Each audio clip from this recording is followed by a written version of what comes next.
Clara Bennett's trembling hands gripped the worn contract as the mountain stranger's cold eyes bore into hers. Outside, the sheriff waited to seize her dying father's cabin, the only home she'd ever known. Luke Grayson's offer was simple: become his wife tonight or watch her family destroyed by dawn. She had 30 seconds to decide, and the pen felt like a loaded gun in her palm. One signature would save everything she loved, but cost her a future she couldn't even imagine. If you want to know whether Clara escaped her fate or walked straight into something far more dangerous, stay with me until the very end. And don't forget to hit that like button and drop a comment telling me what city you're watching from. I love seeing how far these stories travel across the world. The December wind cut through Red Hollow like a blade, carrying the smell of wood smoke and desperation. Clara stood at the window of the cabin's main room, watching frozen dust devils dance down the rutted street. Her father's labored breathing rattled behind her, each exhale a reminder that time was running out in more ways than one. Clara. His voice was barely a whisper. She turned from the window, forcing a smile she didn't feel. Thomas Bennett looked smaller each day, his frame hollowed out by the sickness that had taken root in his lungs last spring. The medicine from Denver had cost nearly everything they had, and it hadn't helped. Not really. I'm here, Pa. You shouldn't be. He tried to sit up, failed, and settled back against the thin pillows.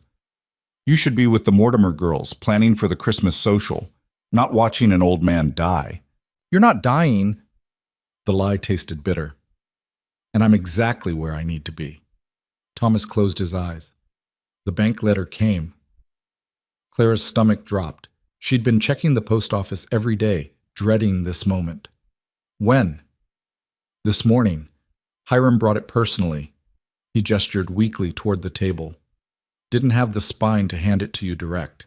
The envelope sat there like an accusation, the bank's red seal already broken. Clara picked it up with numb fingers. The words swam before her eyes, but their meaning was clear enough. Final notice. 30 days to settle the debt of $600, or the property would be seized and auctioned. The letter was dated 3 weeks ago. That means we have 9 days, Thomas finished. I'm sorry, Clara. I tried. After your mother died, I thought I could hold things together, but the medical bills, the bad timber contracts... He trailed off, coughing. Clara crumpled the letter in her fist. $600 might as well have been $6,000. Her work at the general store brought in barely enough for food and firewood. Her father's carpentry tools, once the pride of Red Hollow, hadn't been touched in months. They had nothing left to sell except the clothes on their backs and the cabin itself. And that was exactly what the bank intended to take. There has to be something. She paced the small room, her mind racing. I could ask Mr. Henderson for extra hours, or maybe the Reverend... Henderson's already cut your wages twice. Thomas's voice was gentle but firm. And the Reverend's church can barely keep its own roof from caving in. There's no help coming, sweetheart. Not from this town. Then I'll go to Denver. I'll find work there. Real work that pays. In 9 days? He shook his head. Even if you could find something, which you couldn't. Not a young woman alone with no references. And I won't have you... He stopped, but Clara knew what he meant. The kind of work available to desperate women in the city. The kind that destroyed you from the inside out. She sank into the chair beside his bed, suddenly exhausted. The fire in the stove was burning low. She needed to bring in more wood before nightfall, needed to make something for supper from the last of the beans and flour, needed to figure out how to perform a miracle before next Thursday. Instead, she just sat there, holding her father's weathered hand, and tried not to cry. A knock at the door broke the silence. Clara wiped her eyes quickly and stood. Probably Mrs. Chen from next door with more of her pity soup. The woman meant well, but Clara was tired of charity, tired of the looks people gave her on the street. Poor Clara Bennett. What a shame. Such a pretty girl, too. She opened the door and froze. The man on the porch was a stranger. Tall, broad-shouldered, with dark hair that needed cutting and a beard that had gone too long without trimming. His coat was heavy wool, well made but worn, and his boots were the kind loggers wore in the high country. He looked like he'd stepped out of the mountains themselves, hard, weathered, and completely out of place on her doorstep. Miss Bennett? His voice was rough, like he didn't use it often. Who's asking? My name's Luke Grayson. He didn't offer his hand. I'm here about your father's debt. Clara's chest tightened. A debt collector. Of course. The bank must have sold the note already, trying to recoup something before the auction.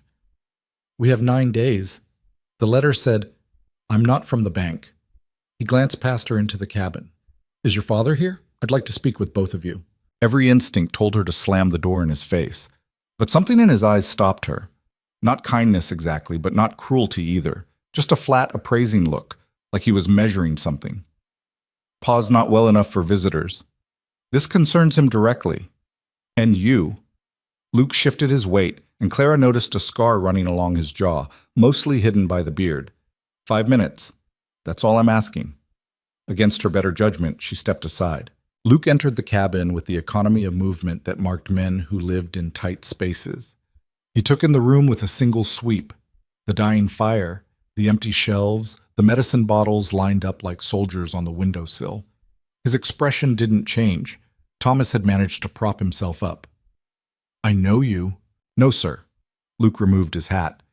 But I know of you. Thomas Bennett, finest carpenter Red Hollow ever had. Built half the houses in this town, plus the church steeple that survived the big wind of '71. That was a long time ago. Thomas studied him with sharp eyes that hadn't been dulled by sickness. You're not local. No, sir. I work timber up in the high country. Luke turned to Clara. Your father owes the bank $600. I'm prepared to settle that debt in full today if you agree to my terms. The room went very still. Clara found her voice first. What kind of terms? Marriage. The word dropped like a stone. You marry me, Miss Bennett, and I pay off the debt. The cabin stays in your father's name, and I make sure he has proper medicine and care for as long as he needs it.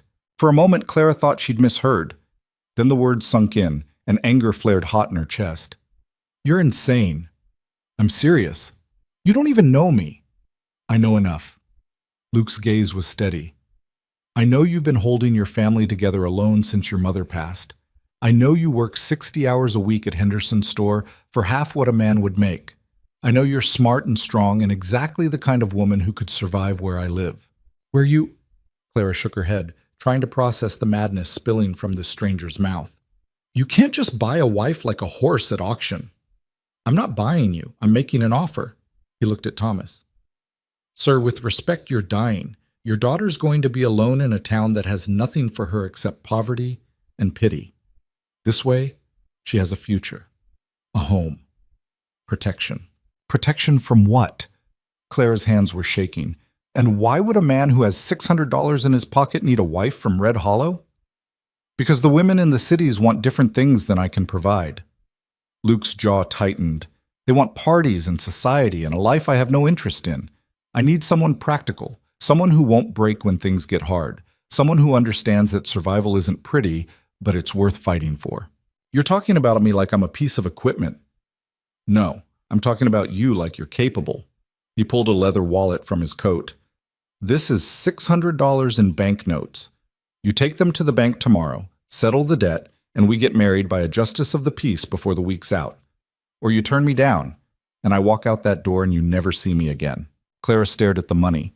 More cash than she'd seen in her entire life, right there in his scarred hands. It would save everything. Her father could die in his own bed, with dignity, instead of being evicted into the snow. She could keep the only home she'd ever known. All she had to do was marry a complete stranger and follow him into the mountains. Pa? She looked at her father, desperate for guidance.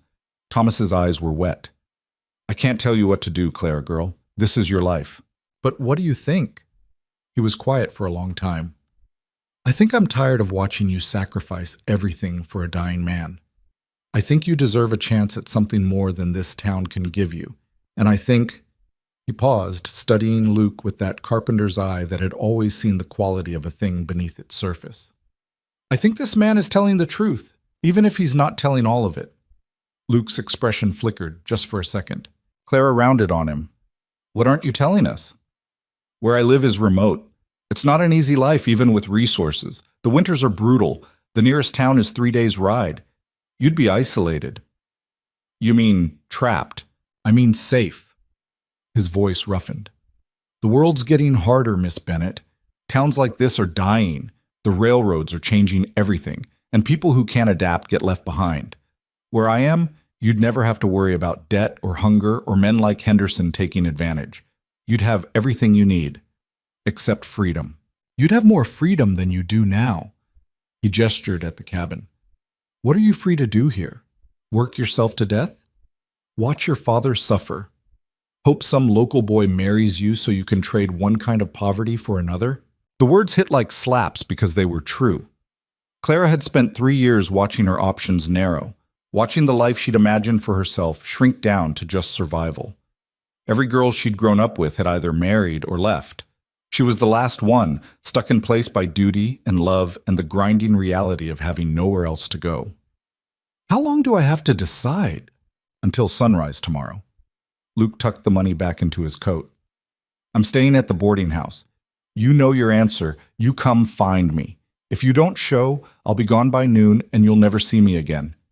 He moved toward the door, then paused. For what it's worth, Miss Bennett, I'm not a good man. I've done things I'm not proud of, and I live hard because it's the only way I know. But I keep my word. You agree to this, I'll take care of you and your father. That's a promise. Then he was gone, the door clicking shut behind him, leaving Clara and her father alone with an impossible choice. The fire crackled. Outside, the wind picked up, rattling the windows. Clara, Thomas started. Don't. She held up a hand. Please, Pa. I need to think. She grabbed her coat and walked out into the cold. Red Hollow looked even more desolate than usual in the fading light.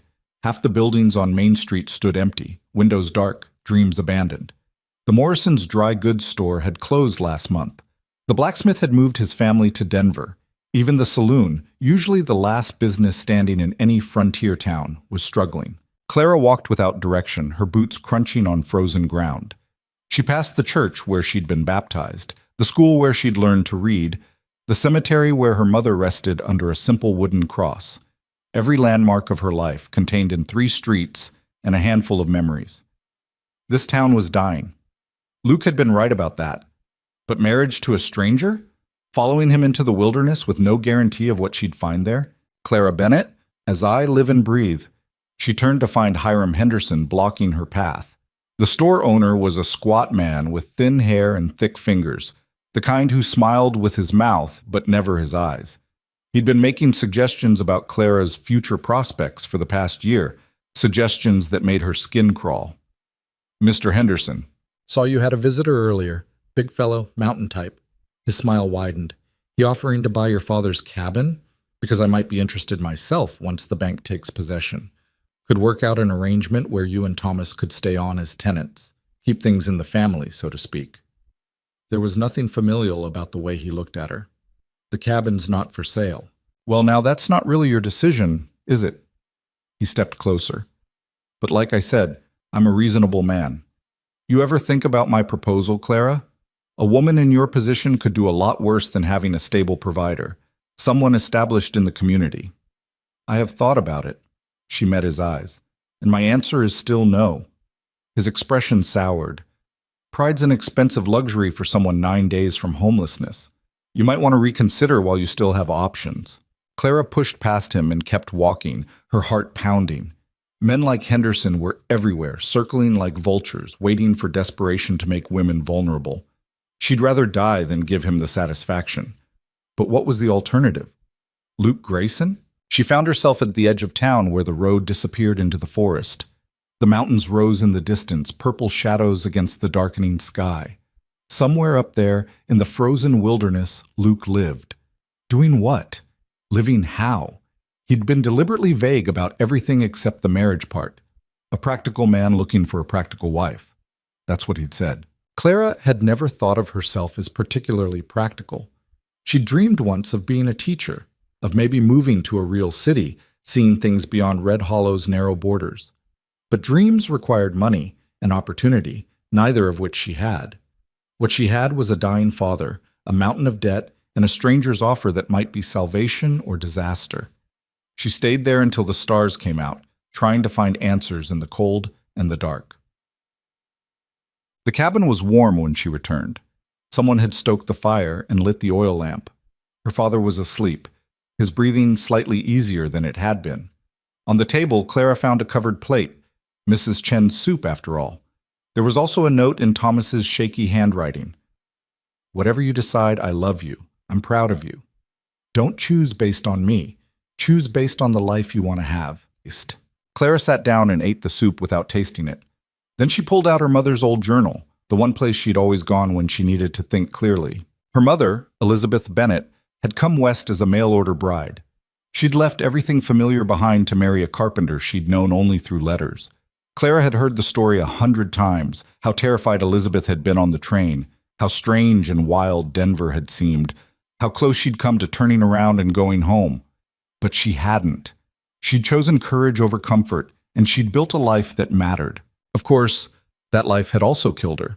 The consumption that took Elizabeth had started with a bad winter, no medicine, and a town too far from real doctors. Clara had been 15, old enough to understand that sometimes love wasn't enough to protect you from the world's sharp edges. She flipped through the journal's pages, reading her mother's careful script. Recipes, observations about neighbors, small prayers, and one entry dated shortly before her death. I've been thinking about the choices we make. People say I was brave to come west, but I didn't feel brave. I felt terrified. What made me do it wasn't courage. It was the belief that staying in Philadelphia, living the life my parents wanted for me, would kill me slower than any fever. At least here, I got to choose my own death. I got to live my own life first. That counts for something. Clara closed the journal carefully. Her mother had been right. Staying in Red Hollow would kill her, maybe not physically, but in all the ways that mattered. She'd become bitter, worn down, one of those women who disappeared into their own disappointment. She could see the future clearly. Her father dying, the cabin lost, Clara working for Henderson, or someone like him until her youth was gone and her options were nothing. Luke's offer was terrifying, but at least it was different. At least it was a choice. She didn't sleep that night. Instead, she packed. Not much. She didn't own much. 2 dresses, her mother's journal, a few books. Her father's carpentry tools, too heavy to carry, but too precious to leave behind. She made a list of things Luke would need to know. Her father's medicine schedule, the name of the doctor in Denver, how to reach the cabin's roof before heavy snow. As the sky began to lighten, Clara washed her face in cold water and braided her hair. She put on her best dress, the dark blue one her mother had made, and pulled on her warmest coat. She looked at herself in the small mirror by the door and barely recognized the woman staring back. 23 years old, brown hair, gray eyes, a face that was pretty enough but nothing special, ordinary in every way except for the decision she was about to make. Thomas woke as she was preparing to leave. "You're going to him," he said. Not a question. "I am." He struggled to sit up. Clara helped him, arranging the pillows. His hands were cold when they gripped hers. "I wish I could tell you this is the right choice," he said. "I wish I knew for certain that you'll be safe and happy. But I can't. All I can tell you is that I see something in that man. Something solid. He's hiding things, yes, but not malice. I've met cruel men, Clara. Luke Grayson isn't one of them." "What if you're wrong? Then you're strong enough to survive it." His eyes were fierce despite the weakness of his body. "You're Elizabeth's daughter. You've got steel in your spine and fire in your heart. Whatever comes, you'll face it." Clara kissed his forehead. "All right. I'll make him bring me back to visit. Don't make promises you can't keep." Thomas smiled sadly. "Just live, Clara girl. That's all I want. Really live." She left before she could change her mind. Oksan. The boarding house was a sagging 2-story building that smelled like boiled cabbage and failure. Clara found Luke in the dining room eating a plate of eggs that looked as grim as everything else in Red Hollow. He saw her and stood immediately. "Miss Bennet." "I'll do it." The words came out steadier than she felt. "I'll marry you, but I have conditions." Something flickered in his eyes. "Go on." "My father stays in the cabin with proper medical care until—" She swallowed. "Until the end. You pay for a real doctor from Denver, not the drunk who passes for one here." "Agreed. I want to be able to write to him, and I want to visit at least twice a year. The trip is hard, especially in winter, but we'll make it work. And if this doesn't work, if I can't stand it up there, or if you turn out to be a liar or worse, I want to be able to leave. No locked doors, no prisoners." Luke's expression went cold. I'm not a jailer, Miss Bennet. You want to leave, you leave. I won't stop you. But understand this. Where I live, leaving means a 3-day journey through mountain passes that can kill you if you don't know what you're doing. It's not like walking out of this town and catching a train. The wilderness doesn't care about your independence. I'll take my chances.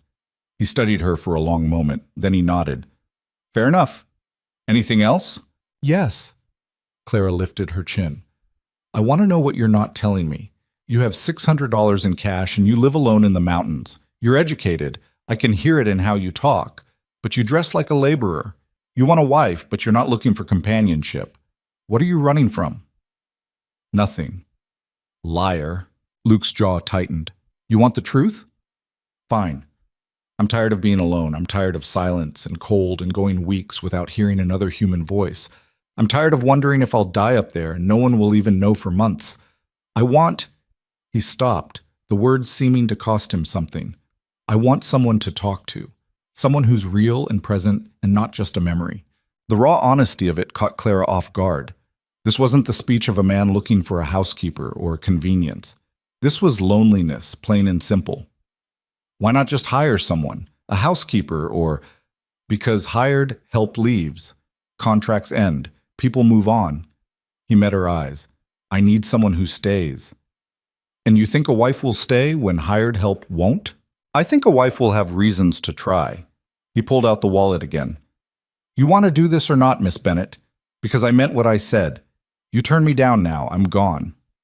Clara thought about her father's cabin, about Mrs. Chen's pity soup, about Hiram Henderson's greasy smile, and the future that waited for her in Red Hollow, small, bitter, and inevitable. She thought about her mother, writing in her journal about choosing her own death instead of letting Philadelphia choose it for her. How long do we have before we leave? 3 days. Enough time to handle the paperwork and get you outfitted properly. Then we should go see Judge Morrison. He can marry us this afternoon. Luke's expression didn't change, but something in his shoulders relaxed. You're sure? No, Claire wasn't sure of anything except that staying felt like dying. I'm sure. They walked to the courthouse together, not touching, two strangers about to bind their lives together based on desperation and pragmatism and the thinnest thread of mutual need. The morning sun was bright on the frozen street, making everything look clean and new, which Clara knew was a lie. Red Hollow was dying no matter how pretty the snow made it look. But maybe she didn't have to die with it. Judge Morrison was drunk, as usual, but functional enough to perform a civil ceremony. He squinted at them with rheumy eyes. You two know what you're doing? Yes, sir, Luke said. The judge looked at Clara.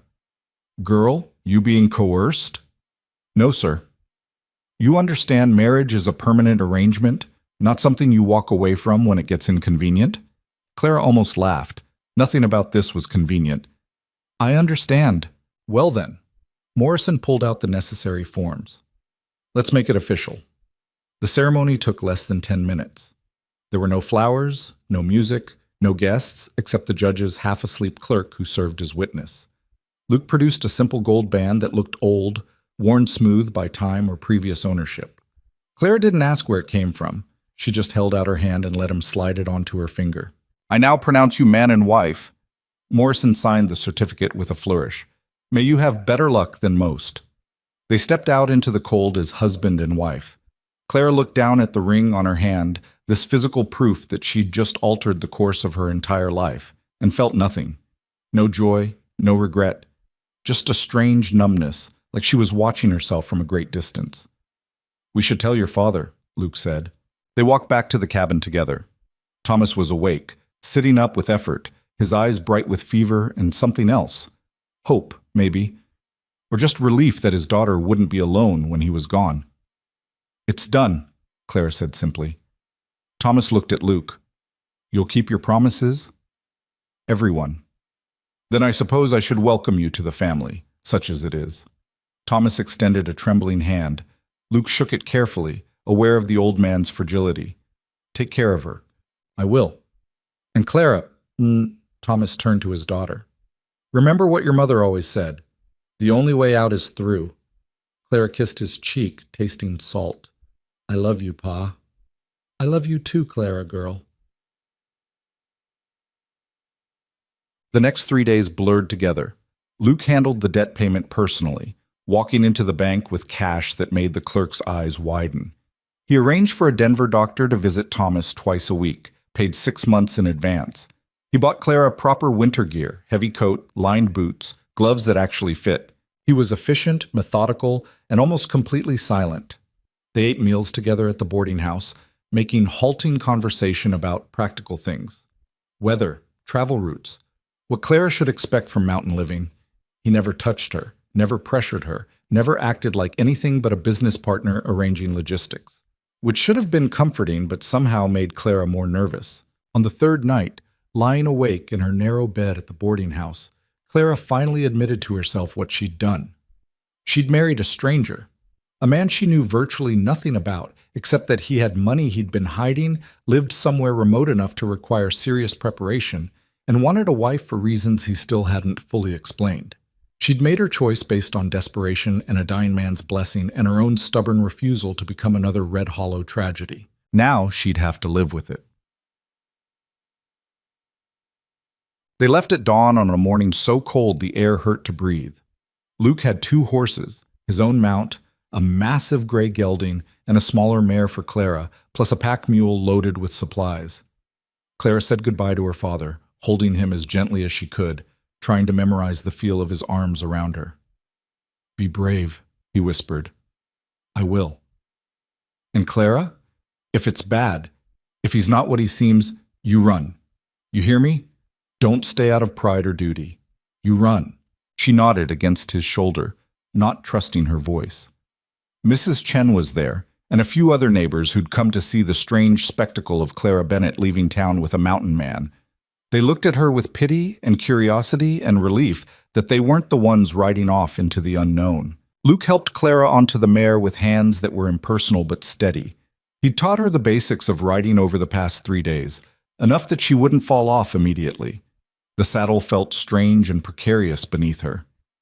"Ready?" Luke asked. Clara looked back at Red Hollow one last time. The sagging buildings, the frozen street, the life she was leaving behind. It wasn't much, but it had been hers. "Ready?" she lied. They rode north toward the mountains. The first day was brutal. Clara had ridden horses before, but never for hours at a stretch, and never in cold this severe. Her thighs screamed. Her hands, even in the good gloves, went numb. The landscape changed gradually from rolling hills to steep inclines, from sparse trees to dense forest. Luke set a punishing pace. They stopped only briefly for water and food, dried meat, and hard bread that Clara chewed without tasting. He didn't make conversation, just pointed out landmarks occasionally. "Creek's safe to drink from. Trail splits here. Left goes to an old mining camp. Watch for ice on this stretch." Clara gritted her teeth and kept up. She wouldn't give him the satisfaction of complaining. By sunset, every muscle in her body hurt. Luke made camp with practiced efficiency, setting up a tent Clara hadn't realized they were carrying, building a fire that seemed to materialize from nothing. He handed her a tin cup of coffee so strong it could strip paint. "You did well," he said. First personal comment he'd made all day. "I can barely move. You'll get used to it." He stirred something in a pot over the fire. Some kind of stew. "We've got 2 more days of hard riding, then we hit the valley pass. After that it gets easier." "What's in the valley?" "Home." Clara wanted to press, to demand real answers about where he was taking her and what she'd find there. But exhaustion won. She ate the stew, which was surprisingly good, and crawled into the tent Luke had prepared for her. He slept outside by the fire, his rifle within reach, which should have worried her, but somehow didn't. She fell asleep to the sound of wind in the pines and woke to frost on her blankets. The second day was worse than the first. Clara's muscles, already sore, turned to fire. The trail got steeper, rockier, more treacherous. Twice the mare stumbled and Clara's heart stopped. But the horse was sure-footed, and Luke was there immediately, steadying them with a hand and a low word. "You're doing fine," he said. "Just trust the horse. She knows this trail better than you do." They climbed higher. The air grew thinner. Clara's lungs burned with every breath. She focused on the mare's neck, the rhythm of hooves on stone, the simple act of staying upright. Everything else, Red Hollow, her father, the insanity of what she'd done, faded into white noise. That night's camp was in a narrow canyon, protected from the wind. Luke cooked again, then surprised her by pulling out a flask.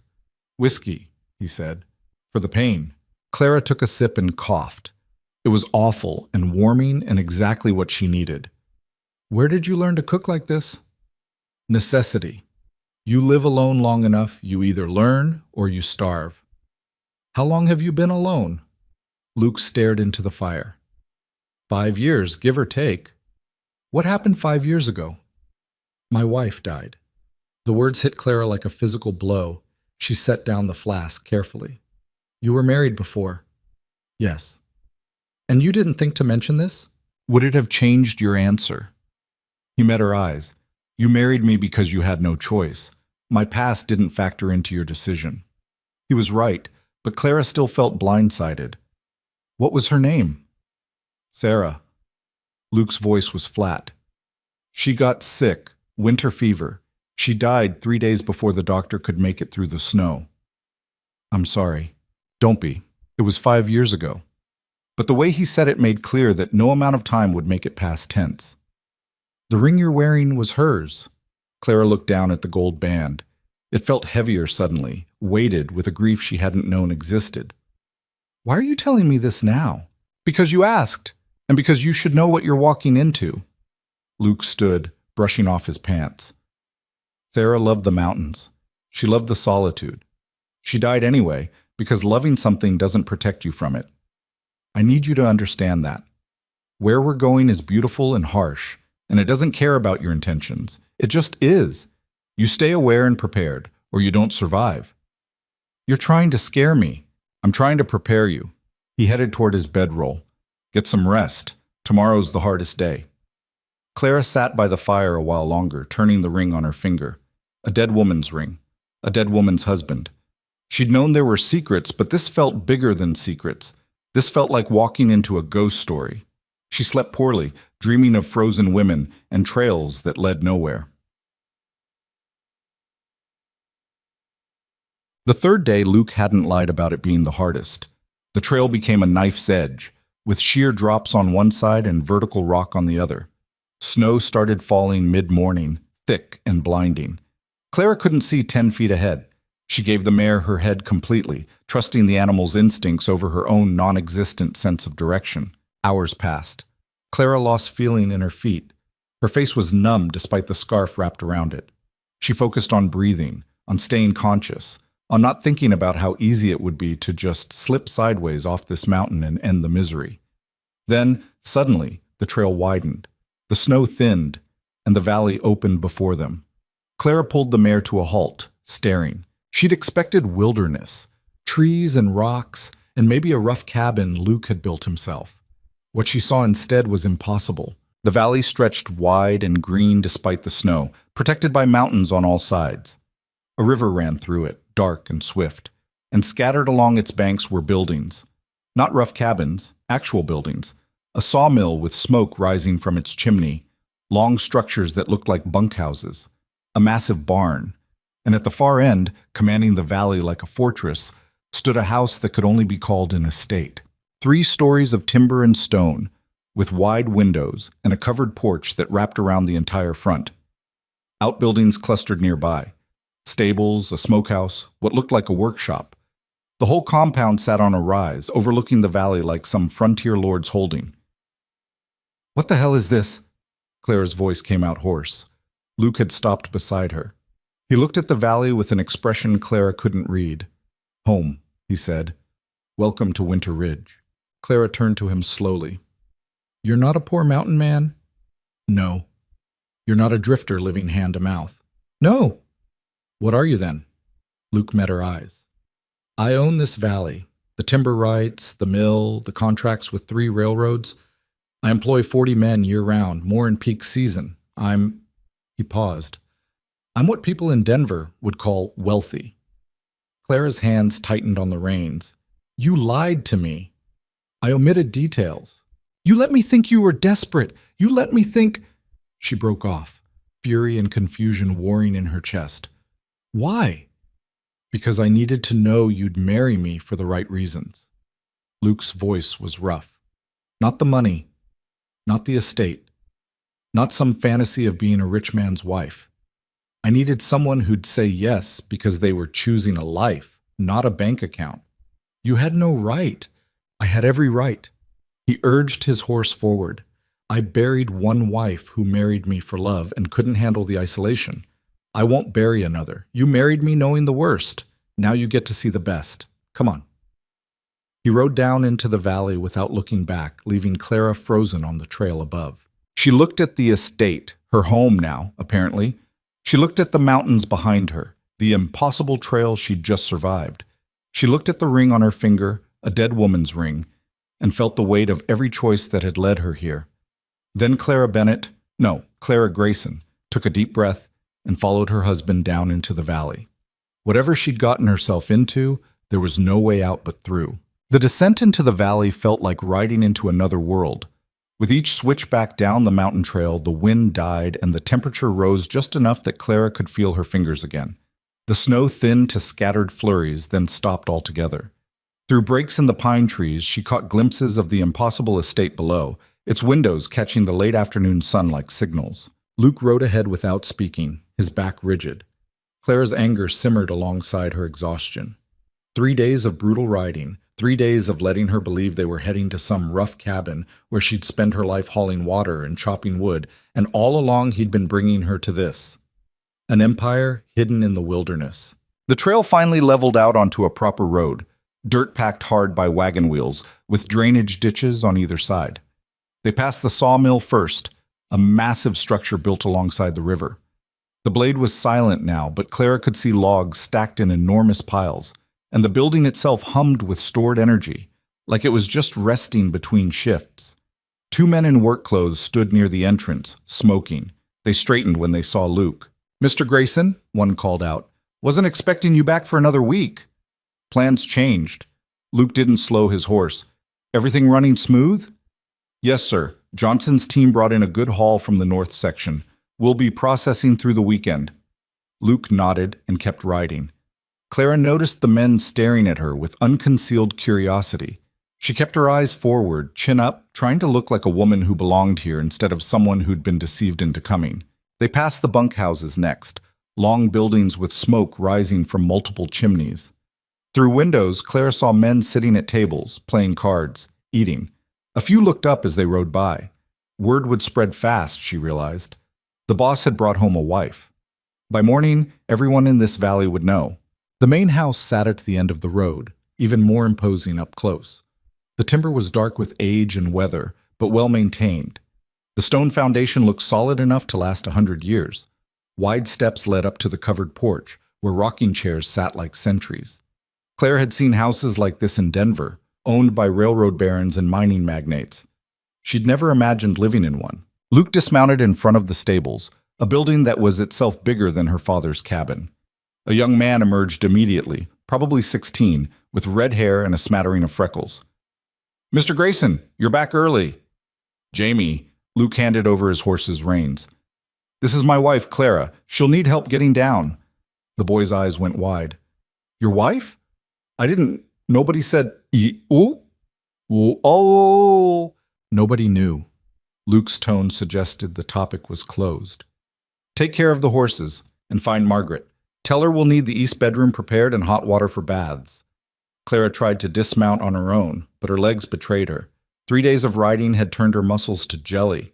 She would have fallen if Jamie hadn't rushed over to help, his young face crimson with embarrassment. "Sorry, ma'am. Here, just lean on me." She managed to get both feet on the ground, though standing required more concentration than it should have. Everything hurt in new and creative ways. Luke appeared at her elbow, not touching, but close enough to catch her if she fell. "You need to walk a bit," he said. "If you sit down now, you'll seize up completely." "I'm fine." "You're not fine. You're exhausted and sore, and probably wondering if you made the worst mistake of your life." He gestured toward the house. "Walk with me. 5 minutes around the porch. Then you can collapse." Clara wanted to argue, but her body agreed with him. She forced her legs to move, each step a small agony. Luke walked beside her, matching her painful shuffle without comment. The porch wrapped around the entire house, just as it had appeared from above. The view from the back took Clara's breath away. The valley spread out below them, the river winding through it like silver thread.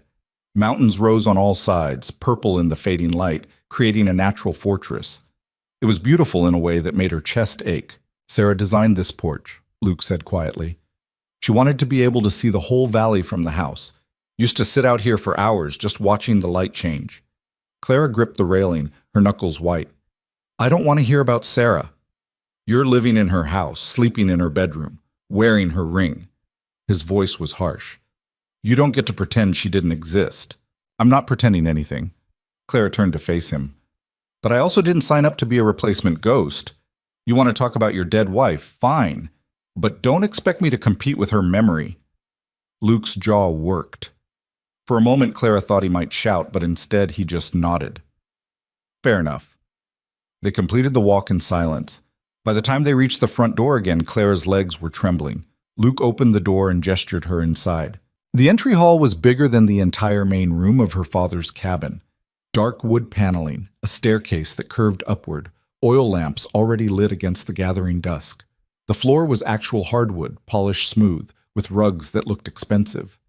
Through open doorways, Clara glimpsed a sitting room, a dining room with a table that could seat 20, a library with floor-to-ceiling shelves. A woman appeared from the back of the house, wiping her hands on an apron.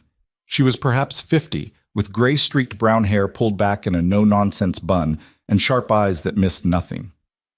Luke Grayson, you're going to give me a heart attack, appearing without warning. Then she saw Clara and stopped. Oh. Margaret, this is Clara, my wife. Clara, Margaret runs this house and has for the past 15 years. Anything you need, she's the one to ask. Margaret's expression cycled through shock, confusion, and something that might have been approval. Your wife? Well, that's certainly news. She looked Clara up and down, not rudely but thoroughly. You look half frozen and completely worn out. Come on, let's get you upstairs and into something warm. I can manage, Clara started. Honey, you can barely stand. Margaret's tone was kind but firm. Save your pride for when you've had a bath and some food. Luke, make yourself useful and tell Cook we need dinner in an hour. Something hot and simple. Luke actually smiled, just a flicker. Yes, ma'am. He disappeared toward the back of the house, and Margaret took Clara's arm with surprising gentleness. Come on then, let's get you settled. The stairs were a challenge. Clara's legs threatened mutiny with each step. Margaret didn't rush her, just provided a steady arm and kept up a stream of commentary. Known Luke since he was a boy, his father built this place from nothing, turned it into something real. Luke took over when he was barely 22, after his father passed. Done well by it too, though he works himself half to death most of the time. She glanced at Clara.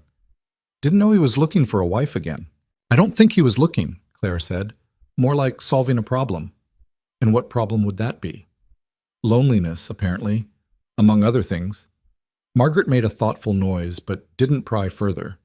They reached the second floor, a hallway lined with closed doors. Margaret led her to one at the end, pushing it open to reveal a bedroom that made Clara stop in her tracks. It was beautiful. A massive four-poster bed dominated the space, with a thick quilt in shades of blue and cream. Matching dresser and wardrobe, both made from dark wood that glowed in the lamplight. A fireplace along one wall, already crackling with fresh wood. Windows overlooking the valley, with curtains that pooled on the floor. And in one corner, a copper bathtub that looked like heaven itself. Jamie's bringing up hot water, Margaret said, reading Clara's expression. You soak as long as you need. I'll have some clothes laid out. You're taller than Sarah was, but we'll make do until we can get you properly fitted. Clara flinched at the name. Margaret noticed but didn't apologize. She's dead 3 years now, not 5 like Luke probably told you. Winter fever, like he said, but it wasn't quick. Took her a month to go, and it was hard. Luke watched every minute of it. Margaret moved to the wardrobe, pulling out towels. He loved her something fierce. Still does, I imagine. But the dead don't keep you warm at night, and this house has been too quiet too long. Whatever brought you here, I'm glad you came. Even though you don't know me, I know you rode 3 days through mountain passes in winter to get here. That takes spine. Margaret set the towels by the tub. The rest we'll figure out as we go. She left, promising to return with food. Clara stood alone in the beautiful room and felt the full weight of everything crash down on her. She'd married a wealthy man who'd lied by omission. She was living in a dead woman's house, wearing a dead woman's ring, sleeping in what was probably a dead woman's bed. And she was stuck here, in a valley surrounded by mountains that would kill her if she tried to leave on her own. The door opened again. Jamie staggered in with 2 large buckets of steaming water, followed by another young man carrying 2 more. They filled the tub with efficiency born of practice, nodded politely to Clara, and disappeared. The bath was the best thing Clara had ever experienced. She sank into the hot water with a groan that was almost obscene, feeling her abused muscles slowly unknot. The soap smelled like lavender. The towels were thick and soft. Everything in this room spoke of money and care and a life so far removed from Red Hollow that it might as well be a different country. She stayed in until the water cooled, then forced herself out. On the bed, Margaret had laid out a nightgown and a thick robe, both made of fabric softer than anything Clara had owned. She put them on and sat on the edge of the bed, her wet hair dripping onto the expensive quilt. A knock at the door. "It's Margaret." "Come in." Margaret entered with a tray, soup, bread, cheese, and a pot of tea. She set it on a small table by the fireplace. "Eat, then sleep. Tomorrow's soon enough to start figuring things out." "Where's Luke?" "His room's down the hall. He won't bother you tonight." Margaret paused at the door. "He's a good man, Clara. Rough around the edges and too used to being alone, but good at his core. Give him a chance."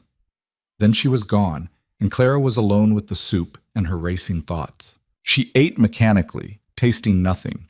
Then she climbed into the enormous bed, sinking into a mattress that felt like sleeping on a cloud compared to her narrow cot in Red Hollow. The sheets smelled like cedar and lavender. The pillows were actually soft. Clara lay in the darkness, listening to the unfamiliar sounds of the house settling around her. Somewhere down the hall was Luke, the stranger she'd married. Somewhere in this valley were 40 men who now had a boss's wife to gossip about. And somewhere far away, her father was dying in a cabin she'd probably never see again. She fell asleep before she could start crying. Morning came too early, announced by pale light through the windows and birds that hadn't gotten the message about winter. Clara's body had seized up exactly as Luke had warned, every muscle screaming protest. She managed to get out of bed through sheer stubbornness, then had to sit down again immediately. Margaret appeared like a mind reader, carrying more hot water and a cup of something that smelled medicinal. "Drink this. It'll help with the soreness." "What is it?" "Willow bark tea. Tastes like dirt but works." Margaret poured fresh water into a basin. "You need help getting dressed?" Clara's pride said no. Her body said yes. "Please." Between them, they managed to get Clara into clothes that almost fit. A simple dress in dark green, wool stockings, practical boots. Margaret braided her hair with quick, efficient fingers. "There. You look almost human." "I feel like I was trampled by horses." "Give it 2 days. Your body will adjust." Margaret headed for the door. "Breakfast is in 30 minutes. Luke's probably already been up for hours, but he'll come back to eat with you. Fair warning, the men will all want to look at you. They're not used to women around." Clara's stomach dropped. "I have to meet everyone today?" "Better to get it over with. Show them you're real and not going to faint at rough language." Margaret smiled. "You survived the trip. You'll survive this." Clara made her way downstairs slowly, using the railing for support. The house was brighter in daylight, less imposing, but no less impressive. She heard voices from the back and followed them to a large kitchen where an older man with a magnificent mustache was cooking over a massive stove. "You must be Clara," he said, without turning around. "I'm Cook. Real name's Bernard, but nobody's called me that in 20 years. You like eggs?" "Yes." "Good, because that's what you're getting." He slid a plate across the wooden counter. Eggs, bacon, fried potatoes, toast. More food than Clara usually ate in 2 days. "Sit. Eat. You're too skinny." Clara sat at the counter, too overwhelmed to argue. The food was incredible. She was halfway through when Luke appeared, his hair wet like he'd just washed. He changed into clean clothes, dark trousers, a heavy shirt, boots that had seen hard use but were well maintained. "You're up," he said. "Margaret's tea is apparently miraculous. She dosed the loggers with it whenever they overdo. Keeps them functional." He poured himself coffee from a pot on the stove. "How are you feeling?" Like I rode 3 days through the mountains. Fair. He leaned against the counter, not sitting. We should talk. Now there's an understatement. Cook cleared his throat. I'm going to go check on something elsewhere. He vanished through a door, giving them privacy. Luke took a long drink of coffee. I know you're angry. Do you? I'd be angry if our positions were reversed. Would you? Because it seems like you're very good at keeping secrets. Clara set down her fork. What else haven't you told me? Any other dead wives I should know about? Secret children? A criminal past? No children. No crimes that got me arrested anyway. He almost smiled. And no other wives, dead or living. Just Sarah. Tell me about her. Why? Because Margaret's right. I'm living in her house. I should know who she was. Luke was quiet for a long moment. She was a teacher's daughter from Denver. We met when I was buying supplies for the mill. She was 20, I was 24. She thought the mountains were romantic, thought she wanted to live somewhere wild and beautiful, away from the city. But she didn't? She wanted to, she tried, but wanting isn't the same as being able. His voice went flat. The isolation ate at her. By the second winter, she was spending days without speaking. I'd come home and find her just sitting by the window, staring at nothing. The third winter, she got sick, and by the time I could get a doctor through the snow, it was too late. I'm sorry. You keep saying that. Luke set down his cup. I don't need your pity. I'm telling you this because you need to understand what this place demands. It's beautiful, yes. It's safe, and you'll never want for anything material. But it's also completely isolated for months at a time. The nearest real town is 3 days away. In deep winter, sometimes we can't leave at all. You'll spend weeks seeing the same 40 men and nobody else. You think I'll crack like Sarah did? I think it's a possibility I need to prepare for. He met her eyes. That's why I didn't tell you about the money. If you married me thinking you were getting a rich husband and an easy life, you'd hate this place within a month. But if you came here expecting hardship and found something better instead, you might stay. Clara stood up, ignoring her protesting muscles. You're talking about me like I'm a horse you're training. Like if you manage my expectations correctly, I'll perform how you want. That's not. It is exactly what you're doing. You manipulated me from the start. You showed up in Red Hollow with your poor mountain man act, made yourself just desperate enough to be believable, and now you're surprised I feel deceived? I never lied to you. You just didn't tell the truth. Which is the same thing. Clara grabbed the edge of the counter. I made my choice, Luke. I married you, I came here, and I'm not leaving. Not because I can't, and not because you've trapped me, but because going back to Red Hollow would mean everything I sacrificed meant nothing. But don't mistake my staying for forgiveness. Luke's expression was unreadable. Fair enough. What do you want from me? Honesty. Complete honesty from now on. No more secrets, no more omissions, no more managing my expectations. She lifted her chin. And I want to understand what I'm actually doing here. Am I your wife in name only? Am I supposed to run the house? What's my role? I don't know, Luke admitted. I didn't think that far ahead. Clearly, Clara moved toward the door, needing air. I'm going to explore the valley. Don't try to stop me. I wouldn't dream of it, but take Jamie with you. The terrain's tricky and you don't know the land yet. Clara wanted to argue, but he was right. She nodded stiffly and left before he could say anything else. She found Jamie in the stables, mucking out stalls. He looked up with a nervous smile.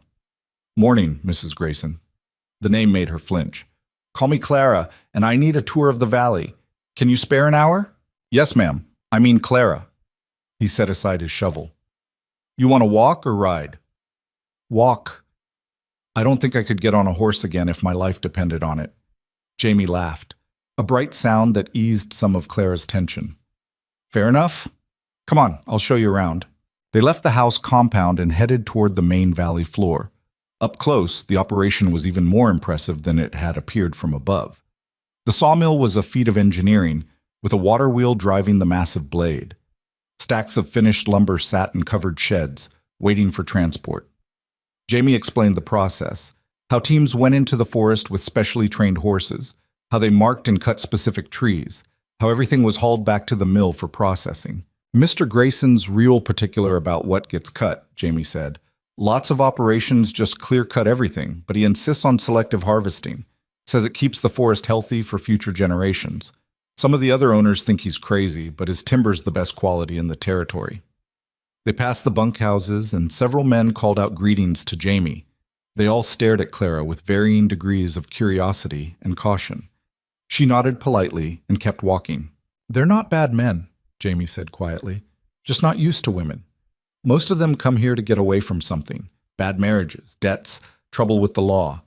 Mr. Grayson doesn't ask too many questions as long as they work hard and stay honest." "A valley of refugees," Clara murmured. "I suppose so, yeah." Jamie kicked at a loose stone. "I came here 3 years ago when my pa died. Didn't have anywhere else to go. Mr. Grayson took me on even though I was just 13 and didn't know timber from sawdust.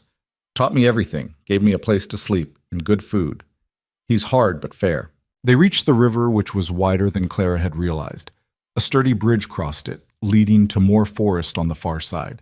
The water was crystal clear, cold enough that she could see her breath when she leaned over the railing. "It's beautiful," she said. "Gets more beautiful the longer you're here," Jamie said. "At least, that's what people say. I never want to leave." Clara looked back at the valley. The mill, the houses, the estate on the hill. A complete world, self-sufficient and separate from everything else. A kingdom hidden in the mountains, ruled by a man who'd brought her here for reasons she still didn't fully understand. "Can I ask you something?" Jamie's voice was hesitant. "Of course."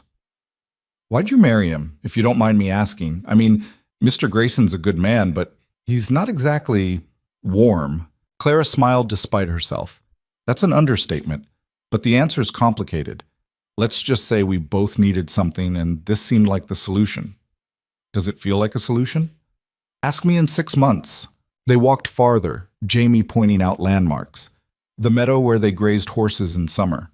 The path that led to a hot spring, currently frozen but incredible once the weather warmed. The old cabin that had been the original structure before Luke's father built the estate.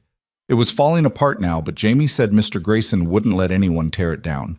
By the time they circled back to the house, Claire's legs were shaking again, but her head felt clearer. She understood the valley better now.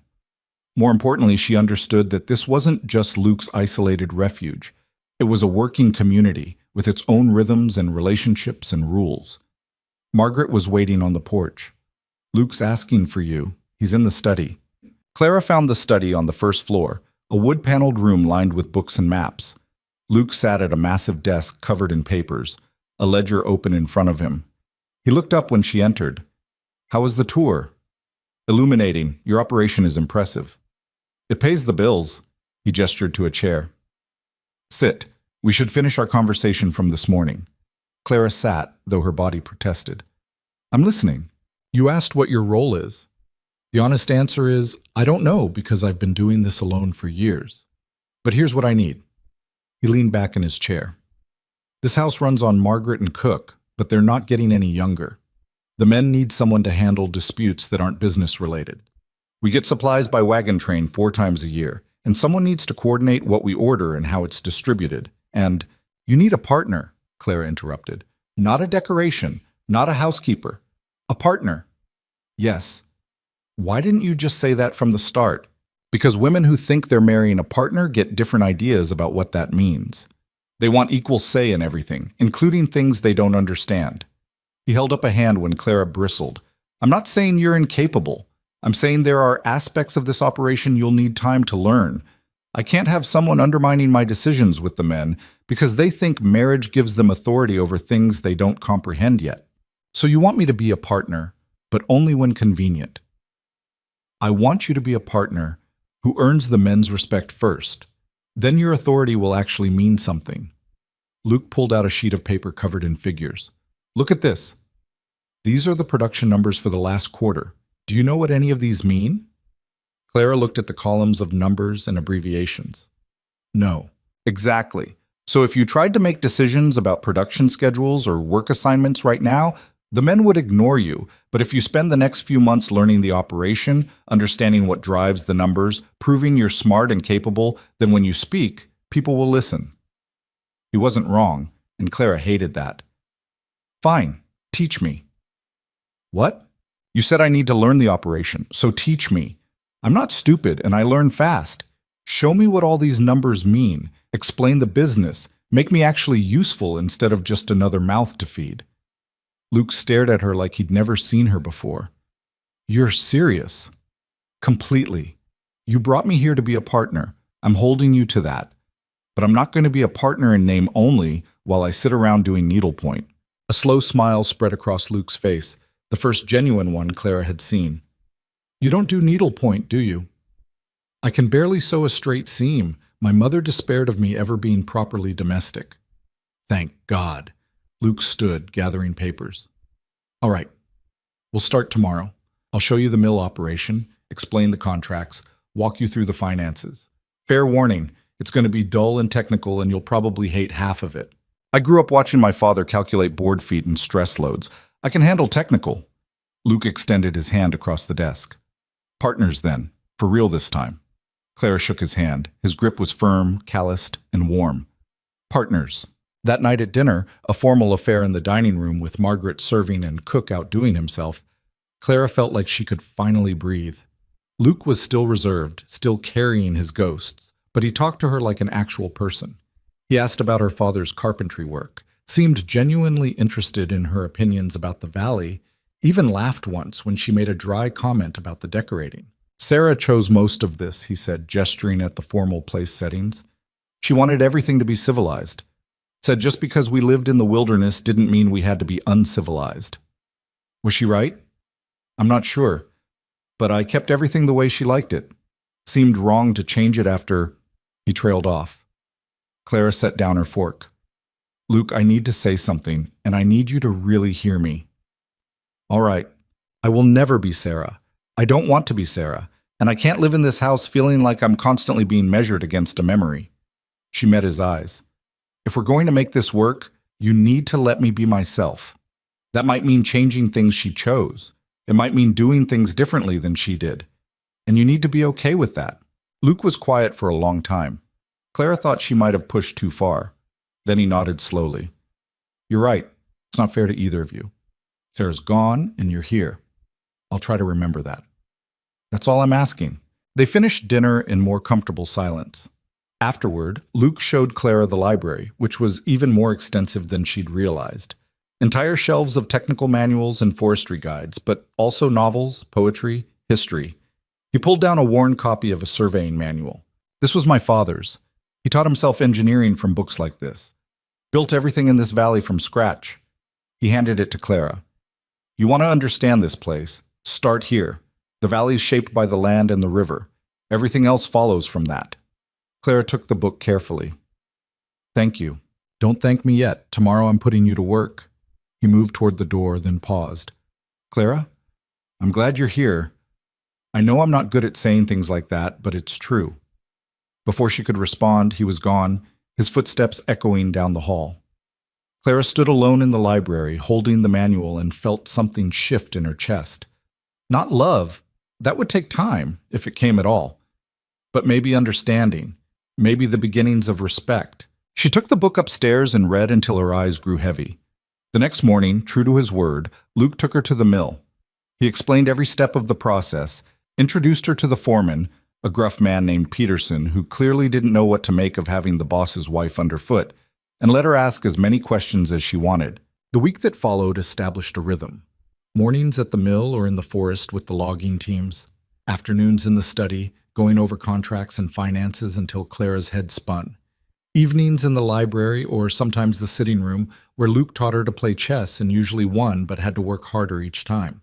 Clara learned that Luke was scrupulously fair with his workers, paying above standard rates and maintaining strict safety protocols that other operations ignored. She learned that his contracts with the railroads were ironclad because he'd spent years building a reputation for quality and reliability. She learned that he really did care about the forest, that his selective harvesting wasn't just business sense, but genuine belief in stewardship. She also learned that the valley respected strength. When she helped Margaret organize the supply order and caught an error that would have cost them 3 barrels of salt pork, word spread through the bunkhouses. When she didn't flinch during a conversation with Peterson about a worker who'd been injured and needed discipline for ignoring safety rules, the foreman's attitude shifted from skeptical to cautiously approving. And slowly, carefully, Clara began to think she might actually survive this. Then, exactly 2 weeks after her arrival, a fancy carriage arrived in the valley, drawn by 4 matched horses and driven by a man in livery that looked ridiculous in the wilderness setting. Luke saw it from the study window and went very still. Damn! What? Who is that? My Aunt Eleanor. His voice was flat. This is going to be a problem. Clara watched the color drain from Luke's face as the carriage rolled to a stop in front of the house. He looked like a man preparing for battle, his jaw set and shoulders rigid. How bad is this? Clara asked. Eleanor Grayson owns 30% of the company. My father left it to her when he died, along with enough voting rights to make my life difficult if she chooses. Luke moved away from the window. She lives in Denver, hasn't been up here in 5 years. The fact that she's here now means someone told her about you. And that's a problem because she had plans for me to marry her business partner's daughter, a merger that would give her more control over the operation. He looked at Clara. You being here ruins that. Before Clara could respond, Margaret appeared in the doorway, her expression tight. Mrs. Eleanor Grayson is here to see you. She's brought guests. Luke cursed under his breath. How many? 4, plus her personal maid and the driver. Of course she did. Luke straightened his shirt, his face settling into a mask of polite indifference. Send them to the sitting room. Offer refreshments. And Margaret? Don't leave Clara alone with them. Margaret's eyes narrowed. That bad? Worse. Clara followed Luke down the hallway, her stomach knotting. 2 weeks ago, she'd been worried about losing her father's cabin. Now she was apparently about to face wealthy Denver society types who had a financial stake in destroying her marriage. The universe had a cruel sense of humor. The sitting room had been transformed. 5 people stood or sat in various poses of casual wealth, looking completely out of place against the rustic elegance of Luke's house. Clara took them in with one sweeping glance. Eleanor Grayson dominated the room despite being barely 5 feet tall. She was perhaps 60, dressed in a traveling suit that probably cost more than Clara's entire wardrobe had ever been worth. Silver hair perfectly coiffed, jewelry that caught the light with every movement, and eyes like chips of ice. Beside her stood a younger woman, maybe 30, beautiful in the way expensive things are beautiful, polished, perfect, and utterly cold. Her dress was deep burgundy silk, her blonde hair arranged in an elaborate style that must have taken an hour. She watched Luke with possessive interest that made Clara's skin crawl. The 3 men were cut from similar cloth. Expensive suits, groomed beards, the look of people who'd never done manual labor in their lives. One was older, probably the business partner Eleanor had mentioned. The other 2 were younger, with the predatory alertness of lawyers or investors. Eleanor spoke first, her voice sharp enough to cut glass. Luke, how lovely to see you. You look well. Aunt Eleanor. Luke's tone was perfectly neutral. This is unexpected. I'm sure it is. Eleanor's gaze slid to Clara, taking in her simple dress and work-roughened hands with undisguised disdain. And you must be the mountain girl I've heard so much about. How quaint. Clara felt her temper flare but kept her voice level. Clara Grayson, Luke's wife. So I've been told. Eleanor settled into a chair like she owned it. Though I must say, Luke, a letter would have been appropriate. Finding out about your marriage through idle gossip was quite the shock. I didn't realize my personal life required your approval. When your personal life affects the company, it absolutely requires my approval. Eleanor gestured to the blonde woman. You remember Victoria Ashworth, Richard's daughter? You 2 were quite close before that unfortunate business with Sarah. Victoria smiled, showing perfect teeth. Luke, it's been too long. Luke's expression didn't change. Victoria. The older man stepped forward, extending his hand. Richard Ashworth. We met briefly last year at the shareholders' meeting. These are my associates, Mr. Brennan and Mr. Hughes. We're here on business. What kind of business? Luke ignored the offered hand, the kind that requires privacy. Richard glanced at Clara. Perhaps your wife could give us the room. No. Luke moved to stand beside Clara. Anything you have to say can be said in front of her. Eleanor's laugh was like breaking glass. How romantic. Very well. Richard has a proposal that could substantially increase the company's profitability. but it requires certain structural changes that affect your authority as primary shareholder. I'm listening. Richard pulled papers from his leather case. We've identified an opportunity to expand operations significantly. There are 3 adjacent valleys currently under federal land claims that are about to be released for commercial development. If we move fast, we can secure the timber rights and triple our output within 2 years. Triple output means triple harvesting, Luke said. The forest can't sustain that. The forests are a renewable resource, Brennan interjected. He had the smooth voice of someone who sold snake oil for a living. Cut them down. They grow back. Simple economics. It's not simple, and you know it. Luke's voice went hard. Clear-cutting destroys watersheds, causes erosion, and leaves nothing for future operations. My father built this company on sustainable practices. Your father also died before seeing what this company could become, Eleanor said coldly. We're offering you a chance to modernize, Luke, to compete with the larger operations in Oregon and Washington. But it requires capital investment and operational changes, changes that you, as sole decision-maker, have consistently refused to consider. Clara watched the tension ratchet up, understanding dawning. This wasn't just about expansion, this was a power play. Luke saw it too. What exactly are you proposing? Victoria spoke for the first time, her voice honeyed. A restructuring of the board. Eleanor and Richard would become equal partners with you, each holding 33%. You'd still be involved in operations, but major decisions would require majority vote. You want to take away my control. We want to protect our investment, Richard corrected. Your sentimental attachment to these trees is costing us money.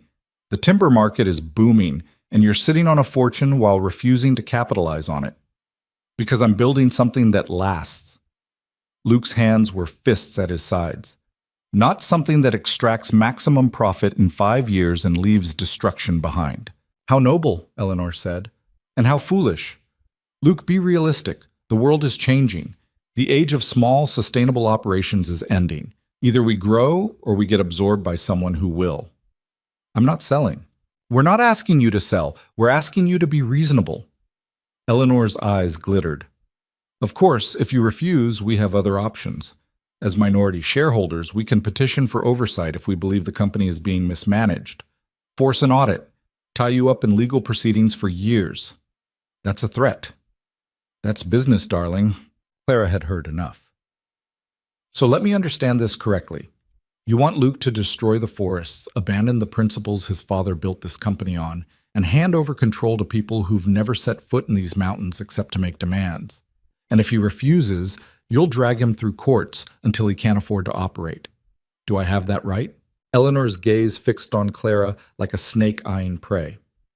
My dear girl, this is a conversation for people who understand business. Your little backwater town probably traded in chickens and promises, but this is serious money. Perhaps you should go check on dinner, or whatever it is you do here. I manage supply logistics, review contracts, and understand the operation well enough to know your proposal is designed to strip assets and leave wreckage. Clara kept her voice steady. I may not have your pedigree, Mrs. Grayson, but I can read a balance sheet. And I can read people. You're not here to help the company. You're here to control it. Silence fell like a hammer. Victoria's perfect face showed shock. The lawyers looked intrigued. Richard's expression went cold, and Eleanor's smile could have frozen fire. Well, Eleanor said softly, the mountain girl has teeth. How unexpected. Luke put a hand on Clara's arm, a warning or support. She couldn't tell. You've made your proposal. The answer is no. I'm not restructuring the board. I'm not clear-cutting adjacent valleys, and I'm not letting you turn this company into another extraction operation that destroys everything for short-term profit. Then you're a fool, Richard said flatly. We gave you a chance to do this cooperatively. Now we'll do it the hard way. Meaning what? Brennan stepped forward, pulling out more papers. Meaning we've already filed preliminary motions for a shareholder review. Meaning we've contacted 3 of your major railroad contracts and suggested they might want to consider reliability concerns. Meaning we've hired investigators to look into every aspect of your operation, looking for any irregularity we can exploit. You're trying to sabotage my business. We're protecting our interests, Eleanor corrected. And there's one more thing you should know, that charming marriage of yours. We've looked into it. Very sudden, wasn't it? A girl from nowhere, married to a wealthy man, no prenuptial agreement. Some might say it looks suspicious, like perhaps someone married for money and access. Clara's blood went cold. Luke's grip on her arm tightened. Careful, Aunt. Oh, I'm being very careful, because here's what's going to happen. Eleanor stood, smoothing her skirts. In 3 weeks, there's a reception at the governor's mansion in Denver. All the territory's business leaders will be there. You will attend, Luke, and you will bring your wife. You will introduce her to society. She will be inspected and judged, and everyone will see exactly what kind of woman you've tied yourself to. I don't take orders from you. No, but you care about your reputation. And right now, rumors are spreading that you've married some desperate frontier girl who saw an opportunity and took it. That maybe your judgment has been compromised by loneliness, or worse. If you hide her away up here, those rumors become facts. But if you bring her to Denver and she proves herself capable of operating in civilized society, Eleanor's smile was vicious. Well, then perhaps people will believe she's actually worthy of the Grayson name. Victoria laughed, a crystalline sound. Can you imagine? Little Mountain Clara at the governor's reception? She'd be eaten alive in 5 minutes. Which is exactly the point, Eleanor said. Luke, you have a choice. Restructure the company willingly, or watch us dismantle your marriage, your reputation, and eventually your control. Bring the girl to Denver and prove she's not just some opportunist. Either way, we win. Get out. Luke's voice was deadly quiet. Get out of my house. We're leaving. We have rooms at the hotel in Granite Falls. Eleanor pulled on her gloves. 3 weeks, Luke, the governor's reception, formal attire. Let's see if your mountain bride can manage not to embarrass the family completely. They filed out, Victoria pausing to give Luke a lingering look that made Clara want to hit something. Margaret appeared to show them out, her face like stone. The moment the front door closed, Luke slammed his fist into the wall hard enough to crack the plaster. Damn her. Damn all of them. Clara's hands were shaking. She clasped them together to hide it. They're going to destroy us. They're going to try. Luke turned to face her, and Clara saw real fear in his eyes for the first time. Clara, I'm sorry. I never thought Eleanor would move this aggressively. I thought I had more time to build up defenses. What kind of defenses? Legal ones, financial ones, but if she's already filed motions and poisoned the railroad contracts. He ran a hand through his hair. She's right about one thing. If I hide you away, it confirms everything she's saying. That you're unsuitable. That I married beneath me out of desperation. It gives her ammunition for a mismanagement claim. So we go to Denver. You don't understand what that means. The governor's reception is the social event of the season. Everyone who matters will be there. They'll scrutinize everything about you, how you dress, how you talk, who your family is. They'll be looking for any excuse to dismiss you as beneath their notice. Clara thought about Red Hollow, about being poor Clara Bennett, who worked at the general store, about knowing that everyone in town pitied her and thought she'd wasted her potential, about marrying a stranger to escape that life. I've been judged before, she said quietly. I survived it. This is different. These people are professional social predators. They'll tear you apart and smile while doing it. Then teach me. Clara met his eyes. You said you wanted a partner. Partners face things together. You know their world. Teach me how to survive in it. Luke stared at her for a long moment. You're serious. What choice do we have? If we don't go, they win without a fight. At least this way we have a chance. It's not just about attending. You'd need to look the part, act the part, know the right things to say to the right people. He shook his head. 3 weeks isn't enough time. Then we'd better start now. Margaret cleared her throat from the doorway. She's right, and I can help. I wasn't always a housekeeper, Luke. I grew up in Philadelphia society before I married and moved west. I know how those vipers operate. Luke looked between them. You're both insane. Probably, Clara said, but I didn't come this far to let some rich witch destroy everything because I don't know which fork to use. If I have to learn to be a society lady, I'll learn. It's more than forks. It's knowing who's allied with whom, which families are feuding, what topics to avoid, how to read a room.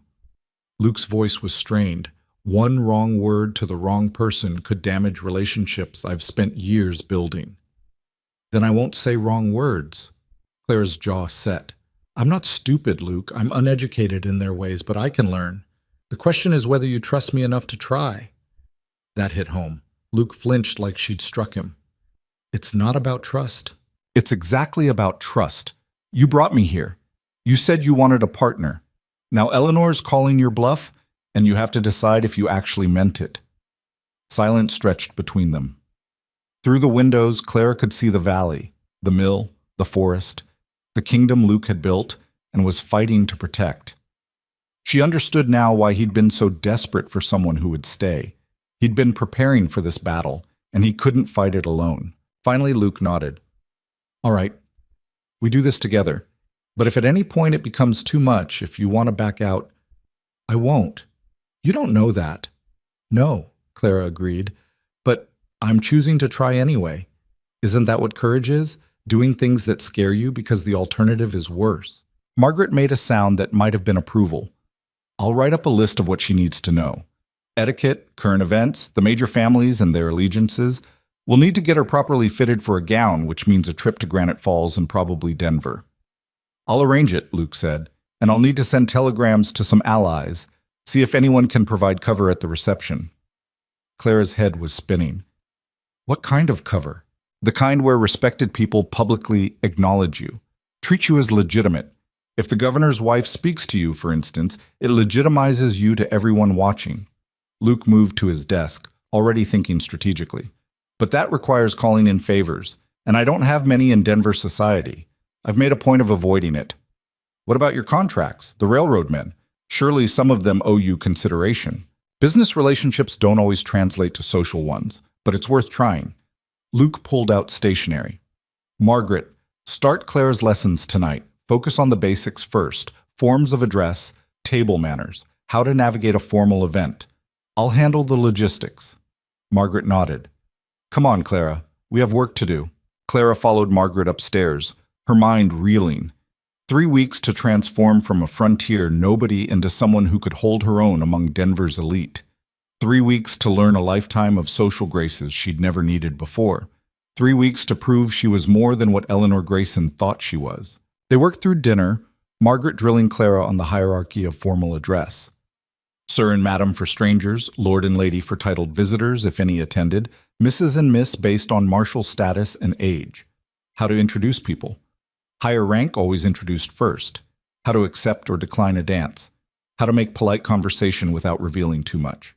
The key, Margaret explained, is to let them talk. Society people love nothing more than talking about themselves. Ask intelligent questions, appear fascinated by their answers, and they'll think you're delightful even if you barely say 10 words all evening. That seems manipulative. It's survival. You're walking into a room full of people who've been training for these events since childhood. They know every subtle insult, every backhanded compliment, every way to make someone feel small without saying anything overtly rude. Your best defense is to be pleasant, gracious, and impossible to ruffle. Clara practiced phrases Margaret taught her. How lovely to meet you. You're too kind. I'd be delighted to hear more about that. Each one feeling foreign in her mouth, like speaking a language she'd never learned. Luke appeared around 9, looking exhausted. I've sent 5 telegrams, called in every favor I have. We'll see who responds. Margaret excused herself, leaving Clara and Luke alone. He sank into a chair by the fireplace, staring at the flames. I'm sorry, he said finally. You keep apologizing because I keep putting you in impossible situations. He looked at her. When I offered you marriage, I told you the truth about the isolation and the hardship. But I didn't prepare you for Eleanor, for the fact that marrying me would make you a target. Clara sat across from him. Did you know she'd come after us like this? I knew she'd be angry. I didn't know she'd be this aggressive. He leaned forward, elbows on his knees. My father and Eleanor never got along. He thought she was grasping and mercenary.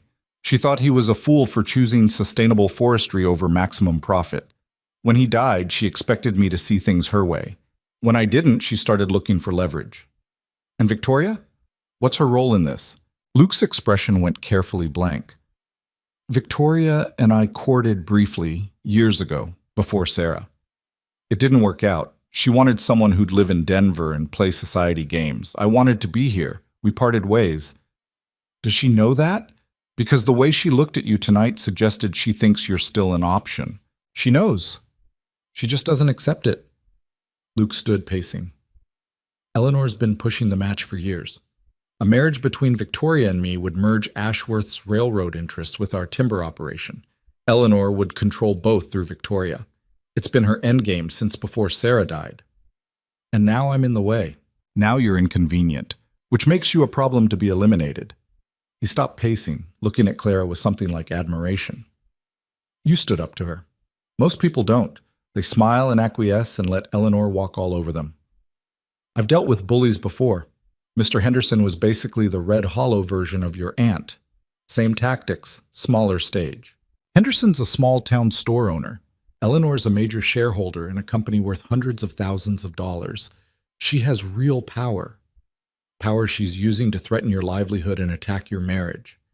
Clara stood, moving to face him. Luke, I meant what I said. I'm not backing down. If we have to go to Denver and play their games, we'll play. And we'll win. You can't promise that. No. But I can promise I'll try my hardest, that I won't give them the satisfaction of seeing me break. She took a breath. You asked me once what I wanted from you. Honesty, I said, and a real partnership. This is what partnership means, facing the hard things together instead of alone. Luke reached out slowly, giving her time to pull away. When she didn't, he took her hand. His was warm, rough from work, steady despite everything. I don't deserve you. Probably not, but you're stuck with me anyway. He almost smiled. Fair enough. Then we fight. Together. The next morning, preparations began in earnest. Margaret produced a list 3 pages long of things Clara needed to know. History of major Denver families, current political climate, recent scandals and who was involved, the governor's policy positions, which topics were safe conversation and which were social landmines. Clara studied like her life depended on it, because in a way, it did. She memorized names and faces from newspapers Margaret had saved, learned the difference between old money and new money, and why that distinction mattered. Practiced her posture, shoulders back, chin level, movements graceful rather than hurried. Luke drilled her on business topics, the state of the timber industry, railroad expansion plans, territory politics. He explained the relationships between his company and the larger economic forces at play, making sure she understood enough to hold an intelligent conversation if asked. Don't pretend to know more than you do, he warned. These men will test you. If you overreach, they'll tear you apart. But if you ask smart questions and listen well, they'll respect you. What about the women? Different game entirely. They'll judge you on appearance, manners, and social connections. Margaret's better equipped to help with that. The telegram responses started arriving. Most were polite refusals or vague promises to try to attend, but 2 were solidly positive. A railroad executive named Carmichael, who owed Luke for favorable contract terms. And surprisingly, a letter from the governor's wife herself, responding to a carefully worded request Luke had sent. Mrs. Harrison says she's looking forward to meeting you, Luke read, surprise evident in his voice. She's heard about the sustainable forestry practices and wants to discuss conservation efforts. That's good, right? That's very good. If Ellen Harrison publicly engages with you, it signals approval. The other women will follow her lead. He set down the letter. I didn't think she'd respond. She usually stays out of business politics. Maybe she's tired of business politics. Clara had read about Ellen Harrison, a former teacher who'd married the territorial governor, and reportedly maintained strong opinions about education and land management. Or maybe she actually cares about conservation. Either way, it's a strategic advantage we didn't have yesterday. 5 days before the reception, they made the trip to Denver. Luke, Clara, and Margaret rode together in a hired coach, the journey taking 2 full days even on maintained roads. Clara watched the landscape change from mountain wilderness to settled farmland to the sprawling edges of civilization. Denver was overwhelming. Buildings 3 and 4 stories tall, streets packed with wagons and pedestrians, noise and smoke, and the press of humanity. Clara had visited once as a child and remembered being awed. Now she felt that same awe, mixed with dread. They stayed at a hotel that made Luke's estate look rustic by comparison. Crystal chandeliers, carpeted hallways, dining rooms where people dressed for dinner like it was a theatrical performance, Margaret marched Clara straight to the city's finest dressmaker, a French woman named Madame Bouchard, who looked at Clara like she was a particularly challenging raw material. "She has good bones," Madame Bouchard announced in accented English. "But we must work with what time we have. 3 dresses, one for the reception, one for afternoon calls if necessary, one for travel. The reception gown must be spectacular, something that makes a statement. Something that says she belongs," Margaret corrected. "No, no, no," Madame Bouchard waved dismissively. "If we try to make her blend in, she will look like a poor copy. Instead, we make her distinctive. We make them notice her for the right reasons." She pulled out fabric samples, silks and satins and jewel tones. "Your coloring is excellent for strong colors. None of this pale pink nonsense. We do deep green, perhaps, or sapphire blue, something that makes your eyes vivid." Clara stood like a doll while Madame Bouchard and her assistants measured, pinned, and discussed her like she wasn't present. Margaret supervised, making suggestions that were either accepted or dismissed with equal fervor. By the time they finished, Clara's head was pounding. But Madame Bouchard had promised the gowns would be ready in 3 days, which seemed impossible, but apparently money made impossible things happen. Luke was waiting at the hotel when they returned. "How did it go?" "I've been poked with more pins than a pincushion and discussed like I'm a particularly stubborn horse that needs breaking," Clara said. "Otherwise, fine." He smiled, a real one that made him look years younger. "Welcome to Denver society. It doesn't get better from here." That evening, Luke took Clara to dinner at the hotel restaurant, another test, she realized, of her ability to navigate formal dining. He coached her quietly on which utensil to use, how to pace herself with the courses, how to make polite conversation with the waiter without being overly familiar. Clara felt like she was walking a tightrope. One wrong move and she'd confirm everything Eleanor had said about her being unsuitable. But she made it through dinner without major disaster, even managing to discuss territorial politics with an older couple at the next table who'd overheard Luke's name and introduced themselves. Back in their rooms, separate, of course, maintaining the careful distance they'd established, Clara found she couldn't sleep. Tomorrow they had appointments with Luke's business contacts. The day after, a tea with several society wives Margaret had arranged through old connections. Then the final fitting for the gowns. Then the reception itself. 4 days. 4 days to prove she deserved to be here. 4 days to protect Luke's company and their marriage from Eleanor's attacks. Clara stood at the window, looking out at Denver's gas-lit streets, and tried to feel brave. Mostly, she just felt terrified. A soft knock at her door. Luke stood in the hallway, still dressed, but his tie loosened.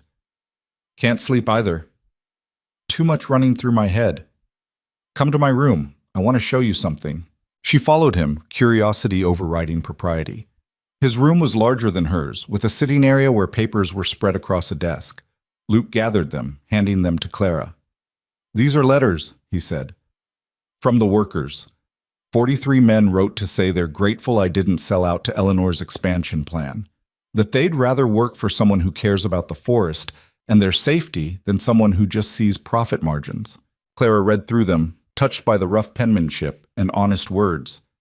"They trust you. They trust that I'll fight for what's right, even when it's hard." He met her eyes. "I need you to know that whatever happens at this reception, whatever Eleanor throws at us, those men are why I'm fighting. Not for money or pride. For them, for the valley, for building something that lasts." "I know," Clara said softly. "I wouldn't be here if I didn't." Luke stepped closer, close enough that Clara could feel the warmth of him. "When this is over, assuming we survive it, I want to renegotiate our arrangement." "What do you mean?"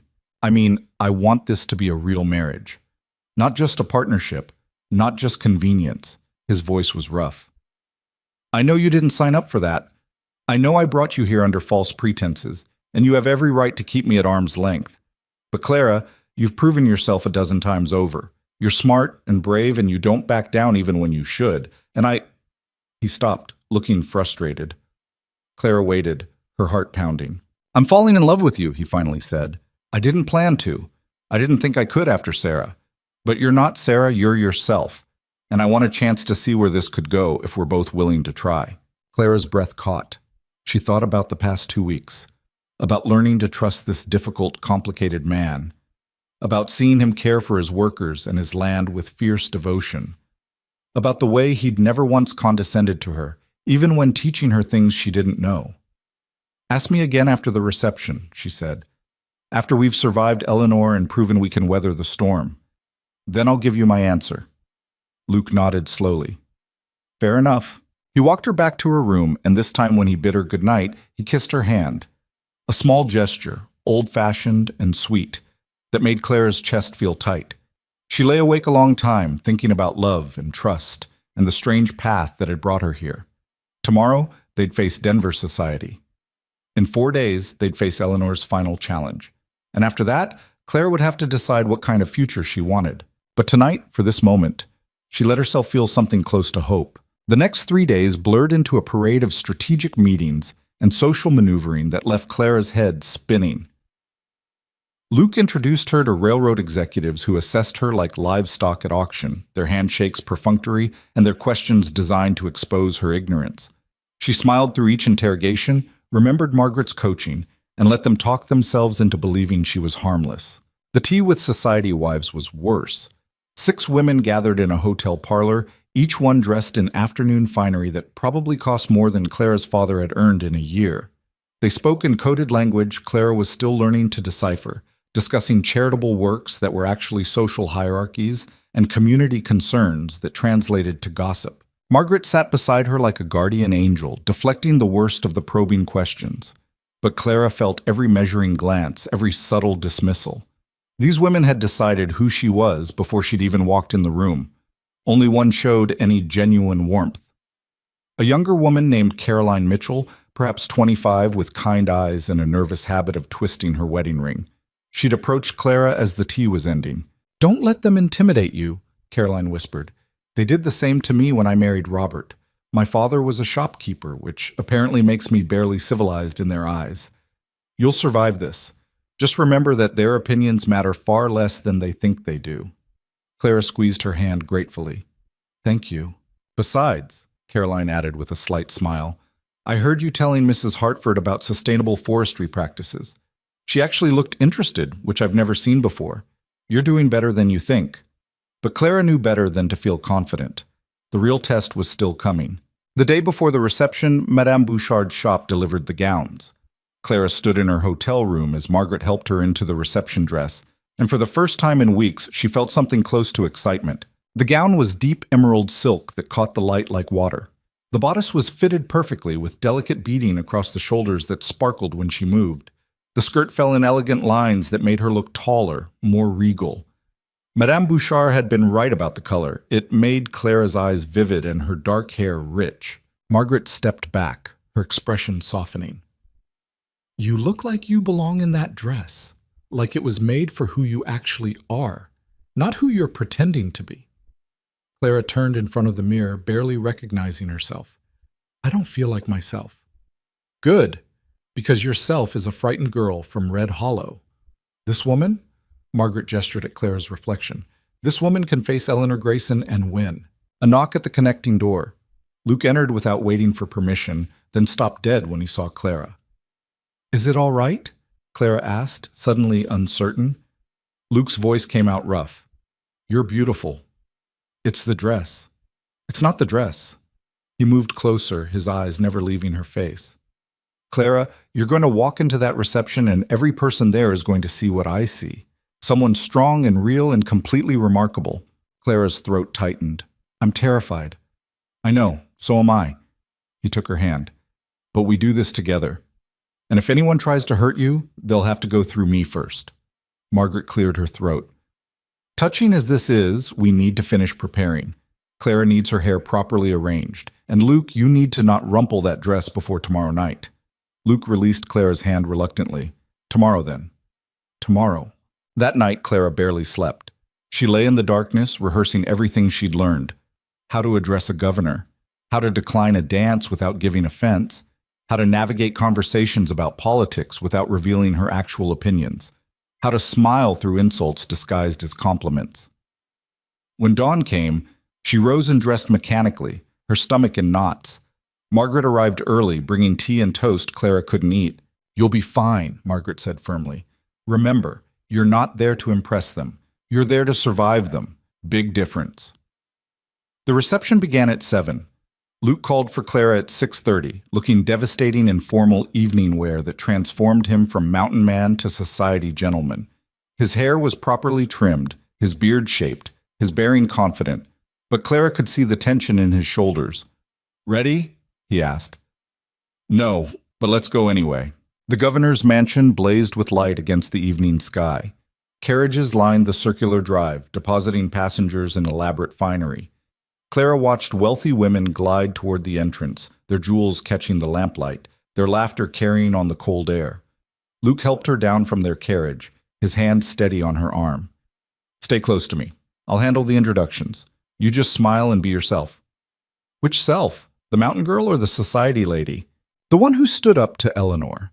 That's the only version of you that matters tonight." They climbed the steps together. The entrance hall was magnificent. Marble floors, crystal chandeliers, oil paintings of territorial history lining the walls. Servants in livery moved through the crowd with trays of champagne. A string quartet played from somewhere deeper in the house. And everywhere people. Men in tailored suits, women in gowns that made Clara's dress look almost modest, everyone talking and laughing with the easy confidence of belonging. Eleanor spotted them immediately. She stood near the center of the main ballroom, holding court like a queen. Victoria was beside her, stunning in ice blue silk that matched her cold beauty. Richard Ashworth and his lawyers flanked them like an honor guard. "Luke, darling," Eleanor called out, her voice carrying across the room. "How wonderful that you could make it, and you brought your little project. How brave of her to attempt this." Heads turned, conversations paused. Clara felt the weight of dozens of eyes assessing her, judging her, finding her wanting. She forced her spine straight and her chin up. "Aunt Eleanor," Luke said coolly, "you're looking well. Scheming must agree with you." Eleanor's smile sharpened. "I prefer to call it strategic planning. You should try it sometime. It might prevent you from making impulsive decisions you'll regret." "I regret very few of my decisions, especially the recent ones." Before Eleanor could respond, a new voice cut through the tension. "Luke Grayson, as I live and breathe. I heard you'd emerged from your mountain fortress, but I didn't believe it." A tall man approached, probably 40, with sharp eyes and an easy smile. He clapped Luke on the shoulder with genuine warmth. "Carmichael," Luke said, relief evident in his voice. "Good to see you." "Likewise. And this must be Mrs. Grayson." Carmichael took Clara's hand, his bow formal, but his expression kind. "Your husband's been keeping secrets. I'm James Carmichael, Union Pacific Railroad. Luke and I have done business together for years." "It's lovely to meet you," Clara said, grateful for the practiced phrase. "I've been meaning to discuss those timber contracts," Carmichael continued, smoothly drawing them away from Eleanor. "The quality of your last shipment was exceptional. We're considering expanding our partnership." He guided them toward a quieter corner, keeping up a stream of business talk that effectively shielded them from immediate social assault. Clara caught Luke's grateful glance. "Thank you," Luke murmured. "Don't mention it. Anyone Eleanor Grayson is gunning for must be doing something right." Carmichael lowered his voice. "Word of warning, she's been spreading rumors all week, painting your marriage as a scandal. You'll need more than my support to counter it." As if summoned, a servant appeared at Clara's elbow. "Mrs. Grayson, Mrs. Harrison requests your presence." Clara's heart jumped. The governor's wife.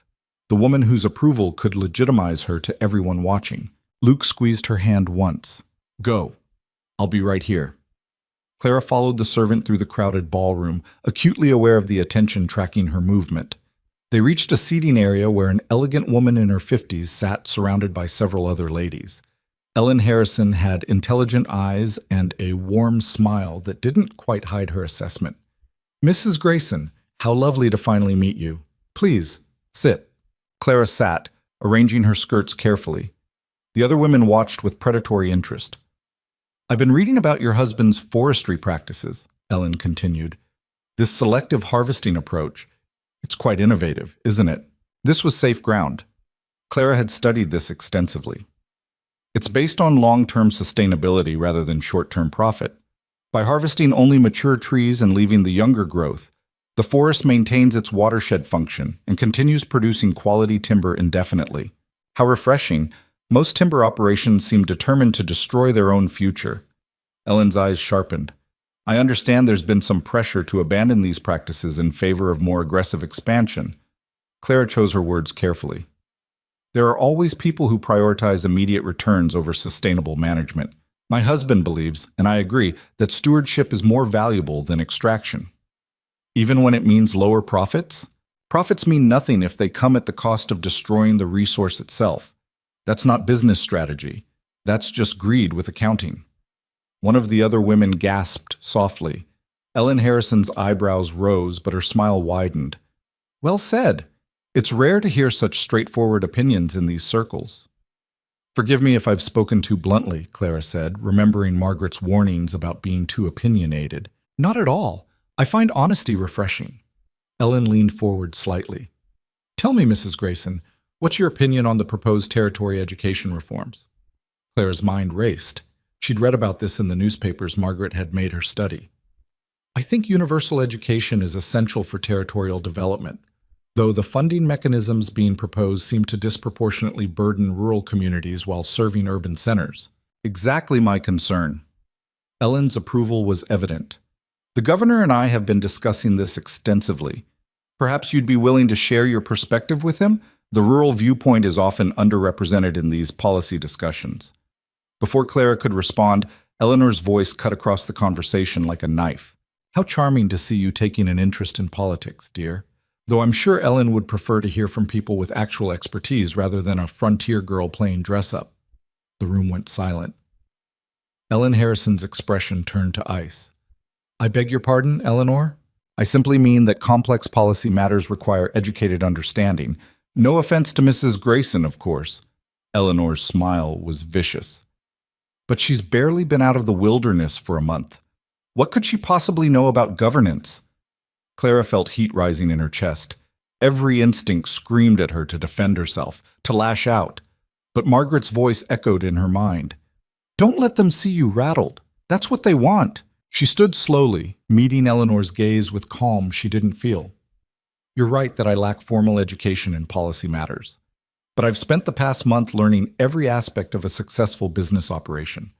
I can discuss timber contracts, railroad logistics, labor management, and sustainable resource development with anyone in this room. What I lack in formal credentials, I make up for in practical experience and willingness to learn. How industrious, Victoria interjected, her tone dripping condescension. Playing at being a businesswoman. It must be such a novelty for Luke to have someone pretending to understand his work. I'm not pretending anything. I review contracts, manage supply logistics, and coordinate with 40 workers who depend on sound decision-making. That's not playing. That's partnership. Eleanor's eyes glittered. Partnership? Is that what you're calling this arrangement? Because there are other words for it. Words that describe young women who see wealthy men as opportunities. The insult hung in the air like poison. Clara heard gasps from the surrounding crowd. This was the moment Eleanor had been building toward, the public accusation that Clara had married for money, that she was nothing more than an opportunist who'd trapped Luke. Luke appeared at Clara's side, his face dark with anger. Careful, Aunt. Oh, I'm being very careful. Unlike you, apparently. Eleanor's voice rose, ensuring the entire ballroom could hear. Marrying some desperate girl from nowhere, giving her access to company finances, making her a partner in decisions she's unqualified to make. It reeks of impaired judgment, the kind of impairment that might require shareholder intervention. That's enough, Luke said coldly. Is it? Because I have documentation here that raises serious questions about this marriage. Eleanor pulled papers from her ridiculous small purse. A marriage certificate filed 3 weeks ago. No courtship, no announcement, no prenuptial agreement, just a sudden wedding in a backwater town to a woman whose family was facing financial ruin. One might almost think it was a transaction rather than a romance. Clara's blood went cold. Eleanor had investigated everything, had probably talked to people in Red Hollow, had gathered all the details that made their marriage look exactly as calculating as she was painting it. You don't know anything about our marriage, Clara said quietly. Don't I? I know Luke showed up in Red Hollow right when your father's debts came due. I know he paid off those debts the day after you married. I know you'd worked in a general store for poverty wages and suddenly found yourself mistress of a mountain estate. Eleanor's smile was triumphant. That's not romance, dear. That's commerce. You think I married him for money? Clara's voice shook, but not with fear, with fury. I married him because I had no other choice. Because my father was dying and we were losing everything, and Luke offered a way out. Yes, it was practical. Yes, it was desperate. But you want to know what else it was? She stepped forward, closing the distance between herself and Eleanor. The crowd pressed closer, sensing drama. It was brave. I married a stranger and followed him into the mountains with no guarantee of what I'd find. I learned a business I knew nothing about. I proved myself to 40 men who had every reason to doubt me. I came to this reception knowing people like you would judge me, would try to destroy me, and I came anyway. Not because I'm playing at being Luke's wife, because I am his wife, and I will not let you or anyone else tear that down. Eleanor's expression flickered. Surprise, then respect, then renewed calculation. Brave words, but words don't change facts. You married into wealth. I married into work, Clara interrupted, into responsibility and partnership and learning things that terrify me because they matter. You want to talk about impaired judgment? Let's talk about your expansion proposal, clear-cutting adjacent valleys to triple output. Do you have any idea what that would do to the watershed, to the long-term viability of the forest? That's business. That's destruction for profit. And when those valleys are stripped bare and can't regenerate, when the erosion destroys the river systems and the timber quality drops, what then?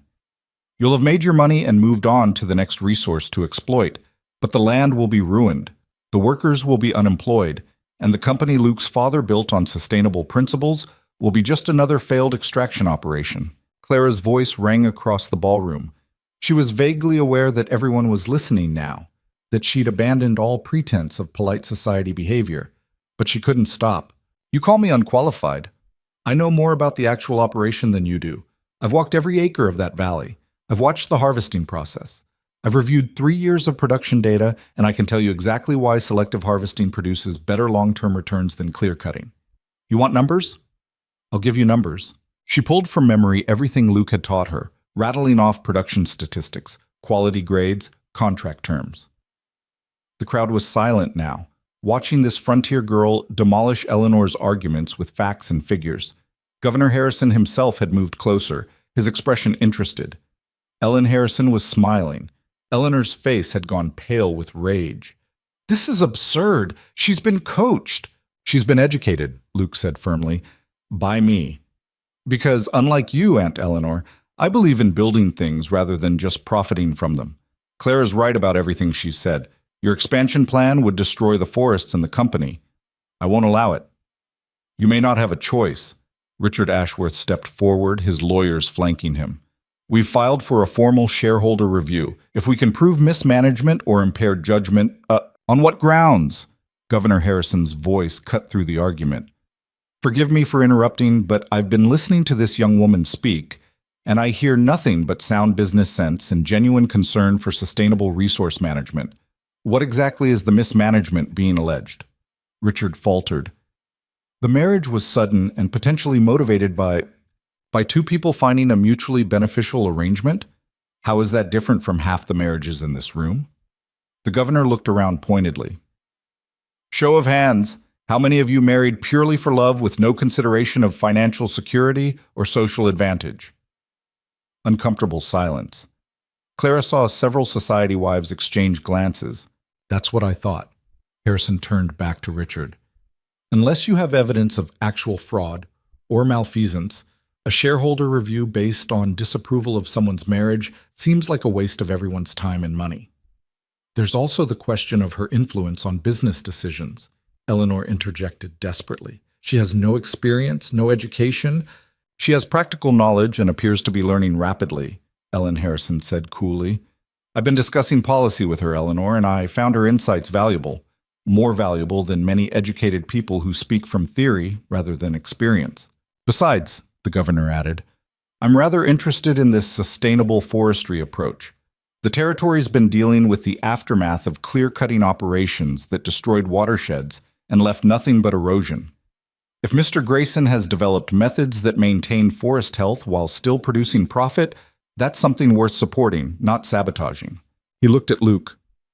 I'd like to schedule a meeting to discuss this further. and I'd like your wife to attend. Her perspective on rural economic development could be valuable for our education reform discussions. Clara's mind reeled. The governor of the territory wanted to meet with her, wanted her input on policy. She'd come here expecting to be torn apart, and instead she'd somehow turned the situation completely around. Eleanor looked like she'd been struck. Victoria's perfect composure had cracked, showing raw anger underneath. Richard and his lawyers were conferring in urgent whispers. Luke's hand found Clara's, squeezing gently. She looked up at him and saw pride mixed with amazement. "I believe," Ellen Harrison said into the stunned silence, "that this calls for a toast to Mrs. Grayson, who's proven tonight that courage and intelligence matter more than pedigree." Several people raised their glasses. Not everyone. Clara could see plenty of disapproving faces in the crowd, but enough that Eleanor's social assassination had clearly failed. The rest of the evening passed in a blur.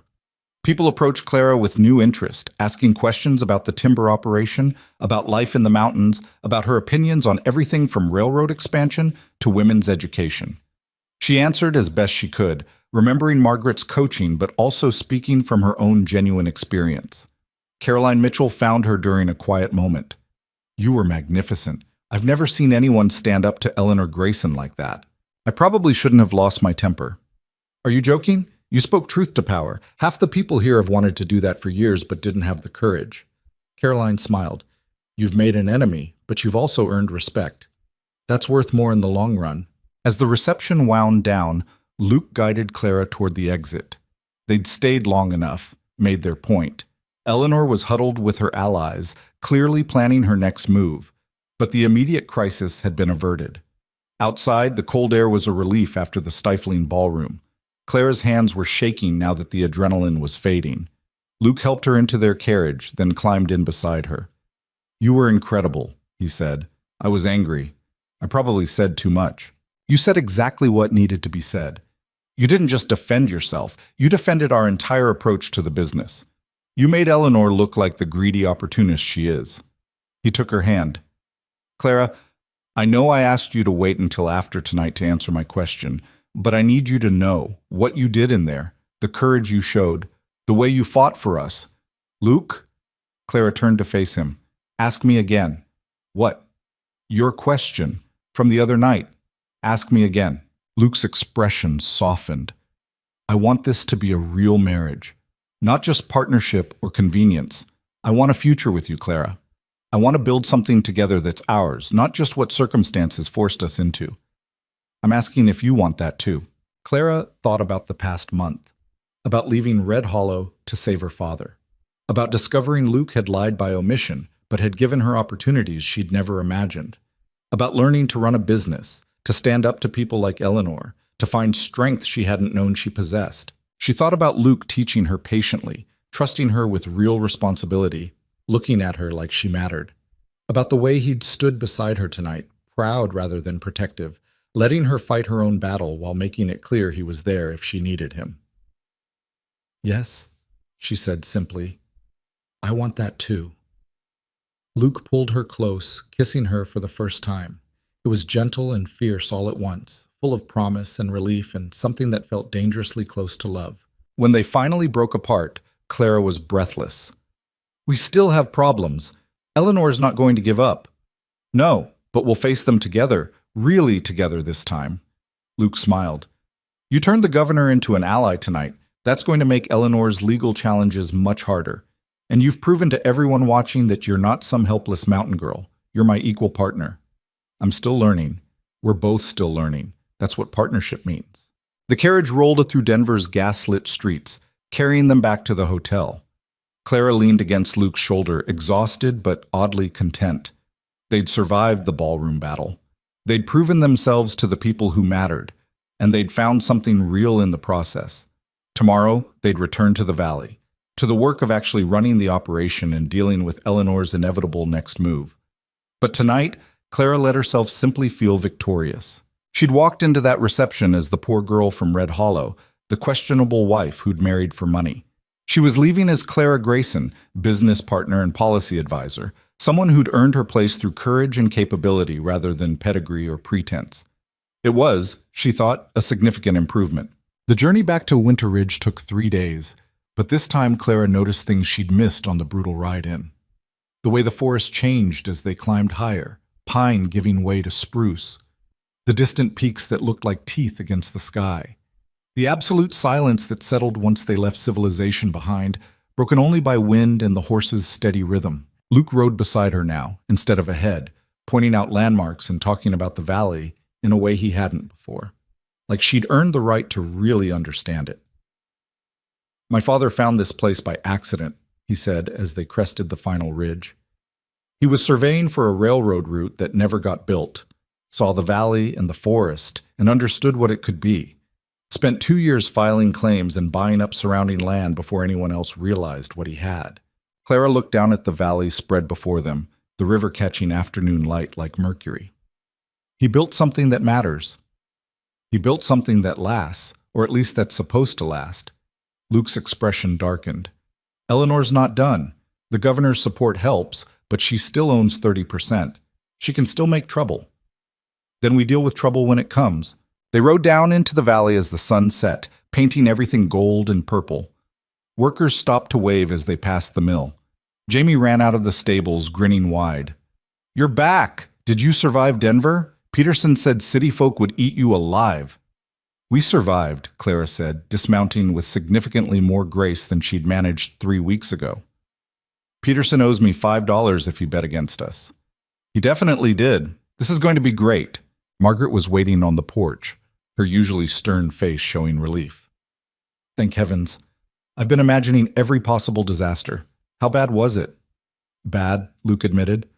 Then Clara stood up in front of half of Denver society and demolished Eleanor's arguments with forestry statistics.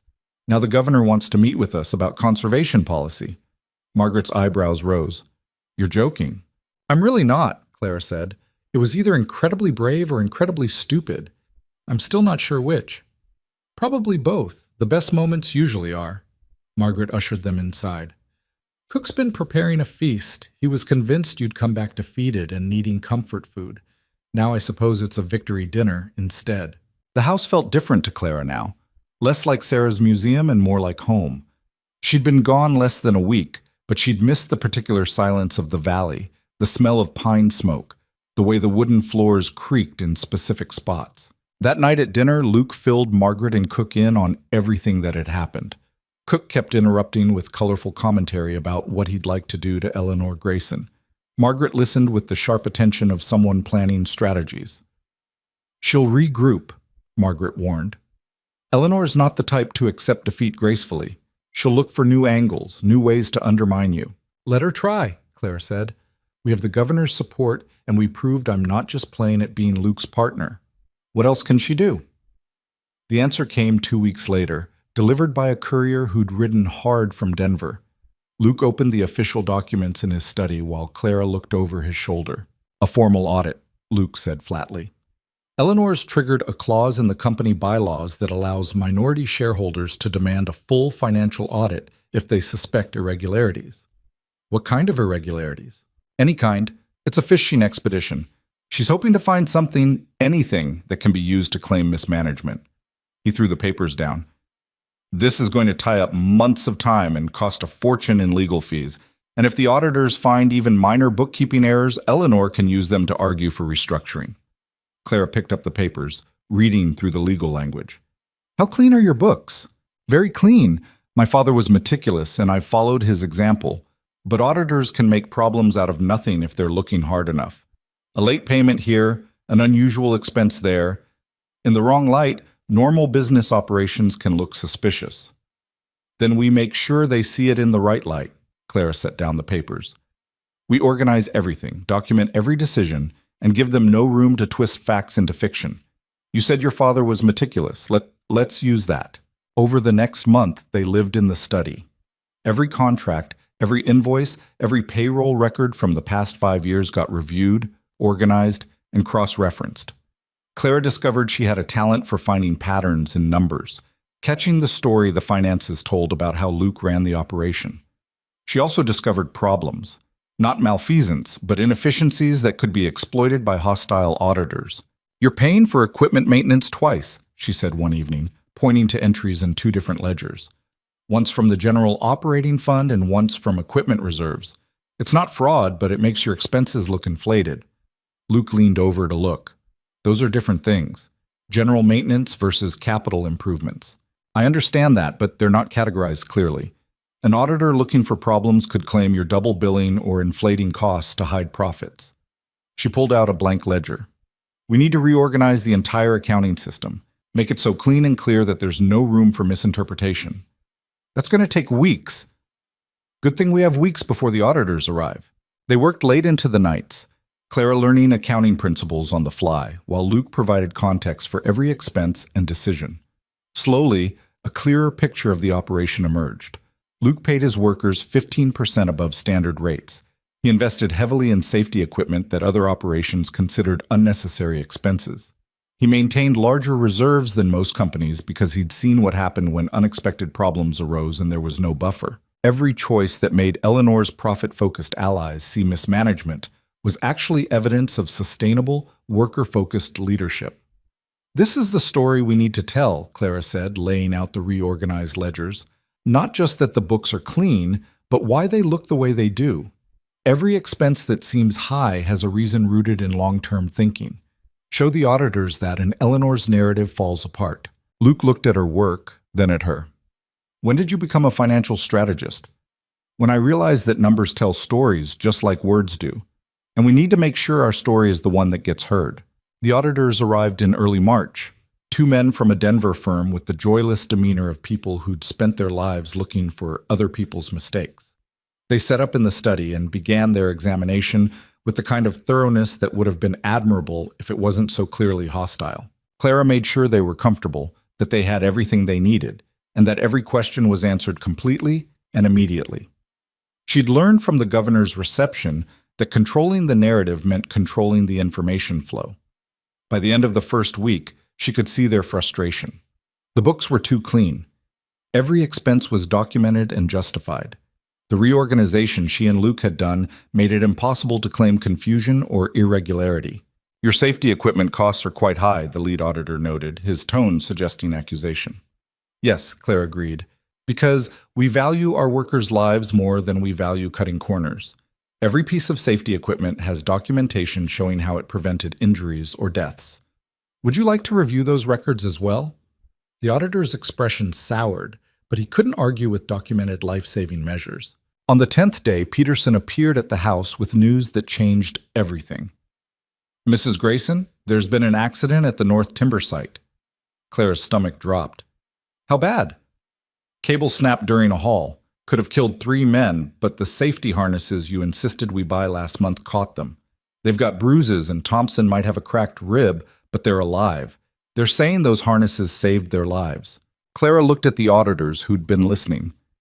The harnesses that cost $800 and showed up in your review as questionable expenses? The lead auditor had the grace to look uncomfortable. Luke arrived from the mill a few minutes later, having already checked on the injured men. They're shaken but fine.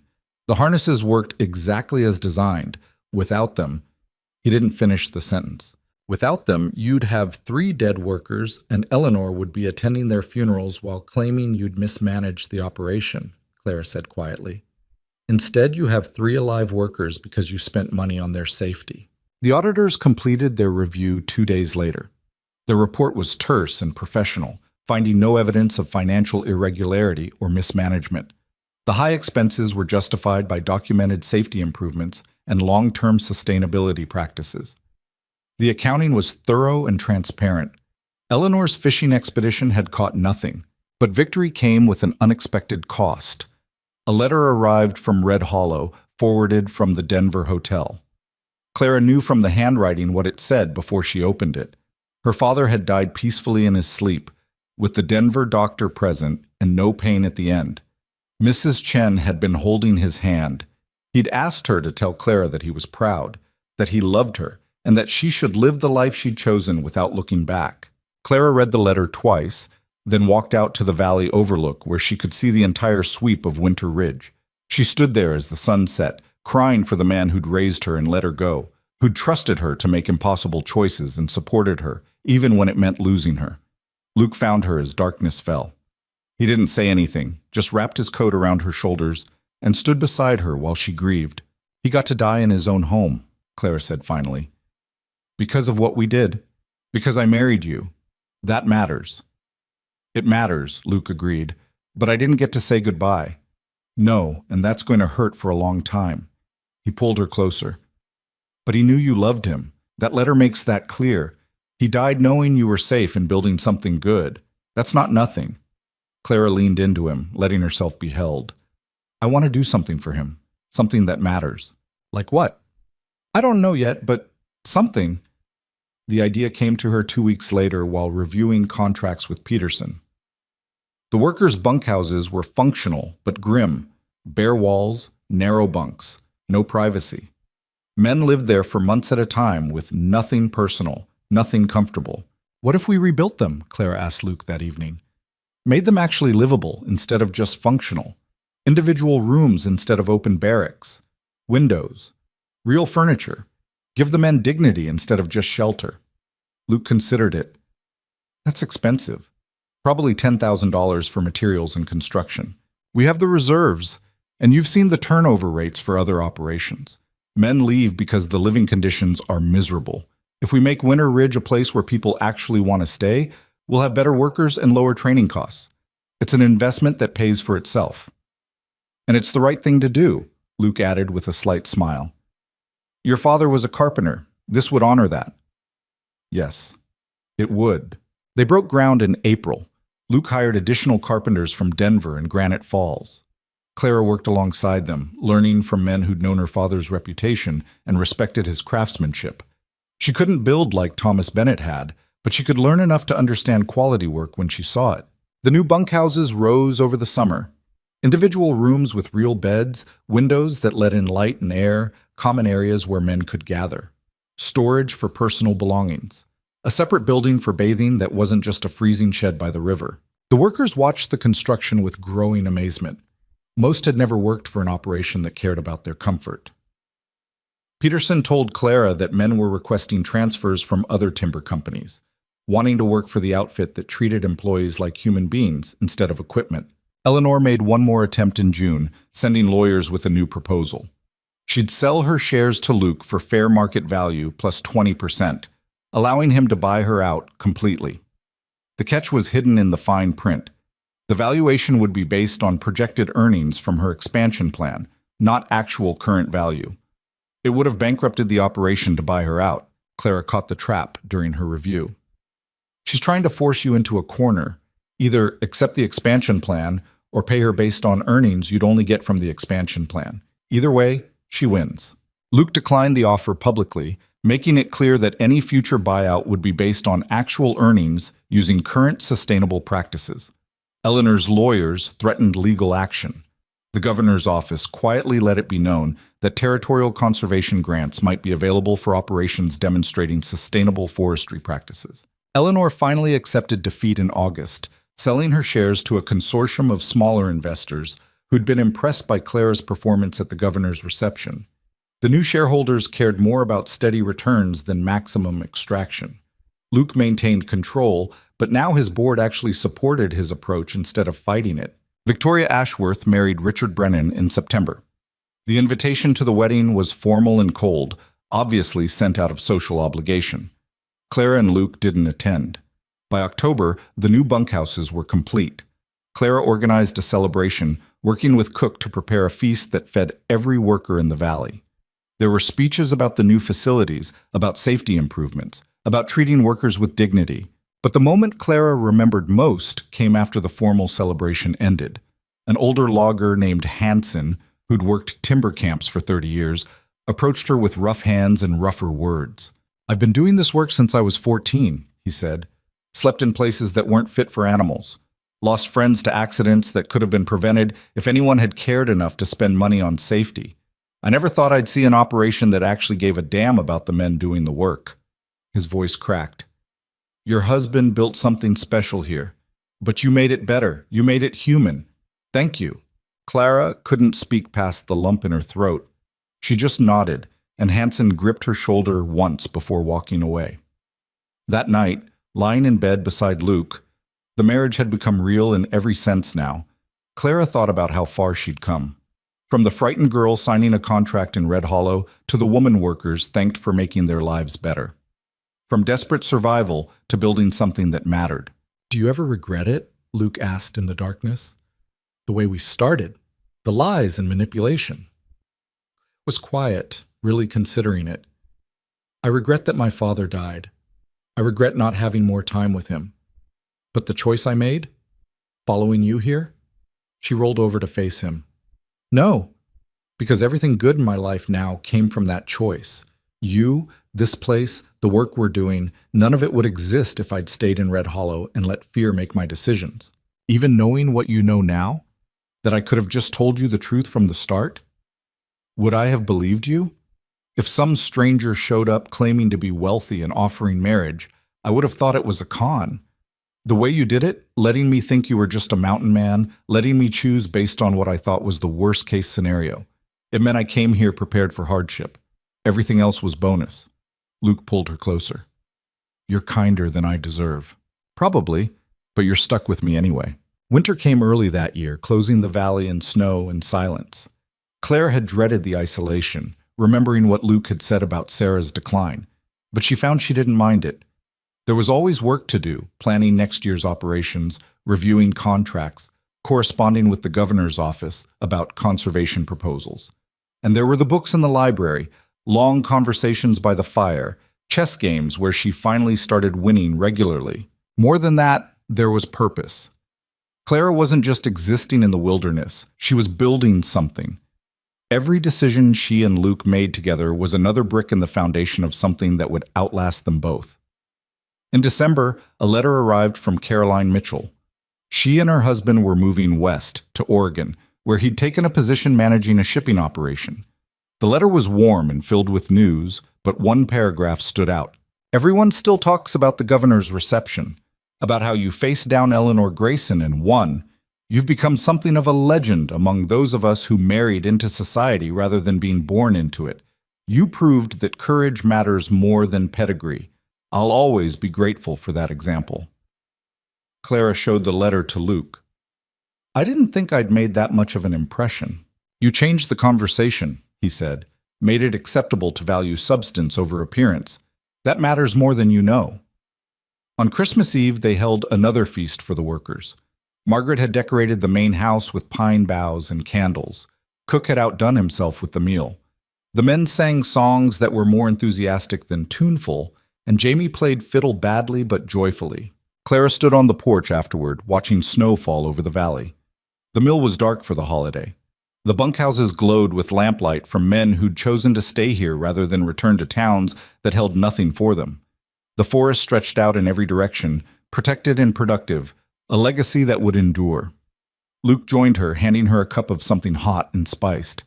"I have something for you." He pulled out a small wooden box, clearly handmade. Clara opened it to find a delicate silver pin in the shape of a pine tree, with tiny stones she thought might be emeralds making up the needles. "It was my mother's," Luke said quietly.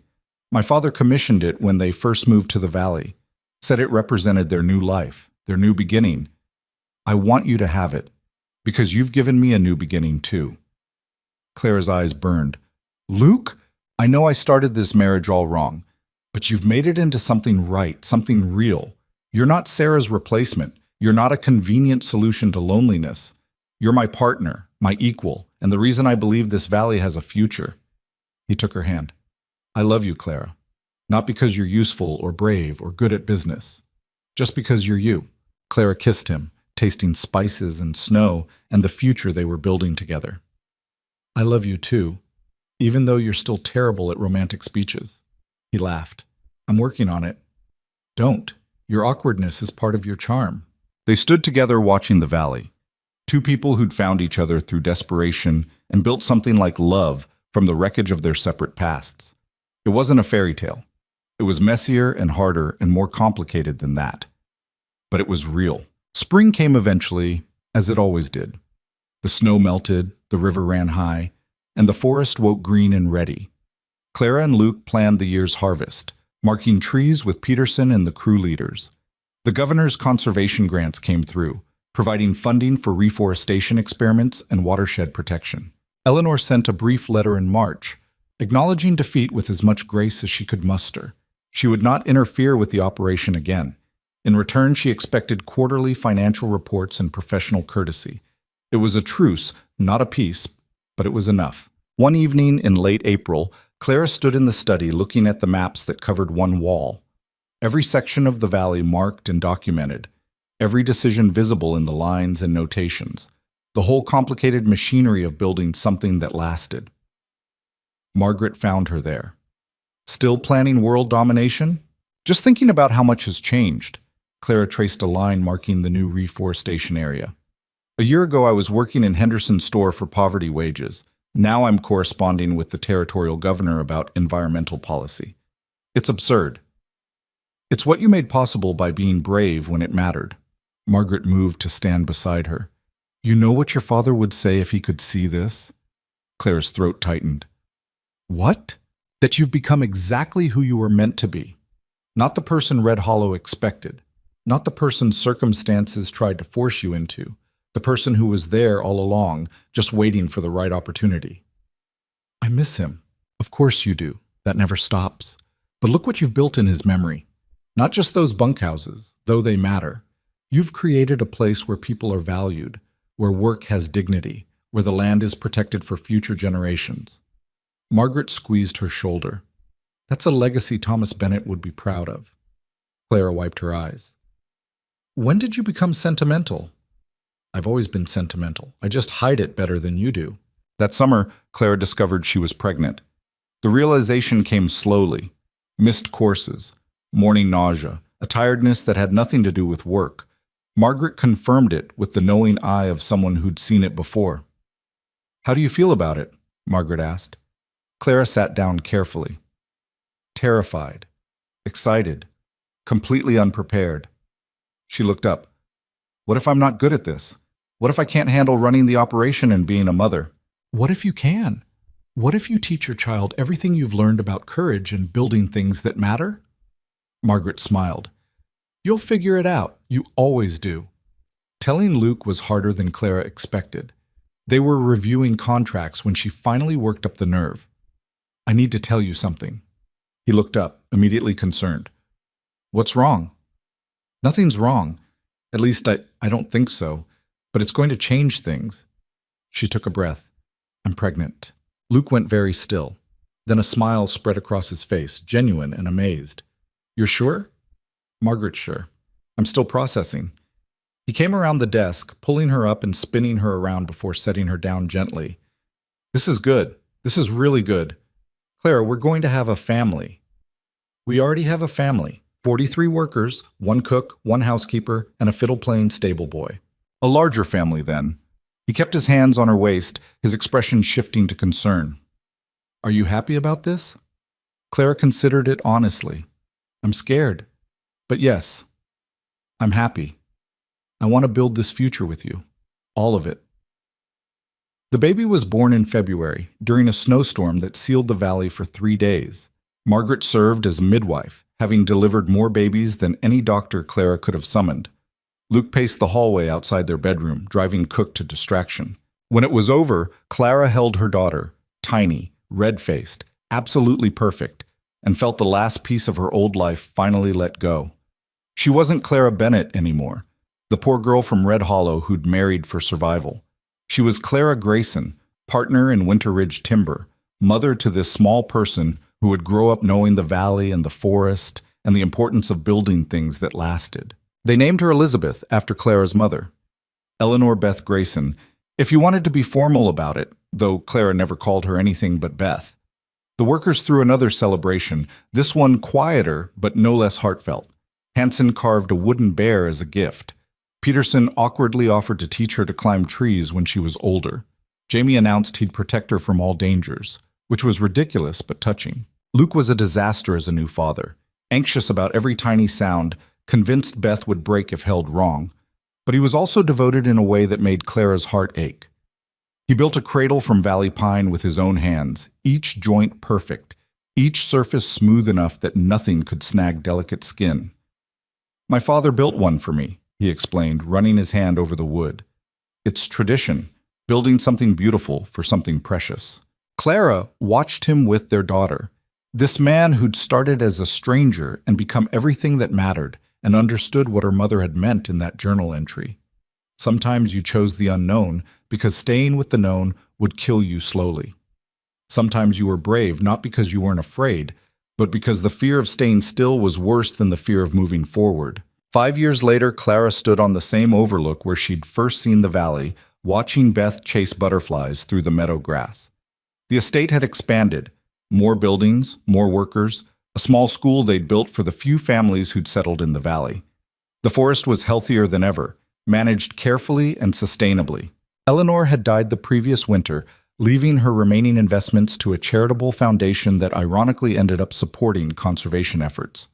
Victoria had divorced Brennan and remarried someone else, sending a brief note of congratulation when Beth was born. The governor had appointed Clara to an advisory committee on rural economic development. She traveled to Denver twice a year now, Beth staying with Margaret, and found she could navigate that world without fear. She'd earned her place there through work and honesty, not through pretending to be something she wasn't. Luke joined her on the overlook, his hair showing gray at the temples now. Peterson wants to retire next year, says he's getting too old for the work. He's 53. That's not old. It is when you've been doing timber work since you were 12. Luke leaned against the railing. I'm thinking of offering the position to Hanson. He's got the experience, and the men respect him. He'd be good, though Jamie might be disappointed. Jamie's 22 and still learning. Give him a few more years. Luke pulled Clara close. We've built something good here. We have. Do you ever wonder what would have happened if you'd said no? Back in Red Hollow, when I made that offer? Clara thought about it. Sometimes. I'd probably still be there working for Henderson or someone like him. My father would have died in a public poorhouse instead of his own home. I'd have survived, I suppose, but I wouldn't have lived. What's the difference? Living means building something that matters. Surviving is just not dying. She looked at Beth, who'd found a stick and was sword-fighting invisible enemies. I want her to understand that sometimes the bravest thing you can do is choose the unknown over the familiar, that you can remake yourself into someone you're proud to be, even if it's terrifying. Luke was quiet for a moment. She'll understand. She has you for a mother. They walked back toward the house together, Beth running ahead with her stick sword, chattering about dragons and battles. The valley spread around them, protected and productive, a testament to choosing sustainability over extraction, people over profit, the long view over the quick win. Clara had learned many things in the years since leaving Red Hollow.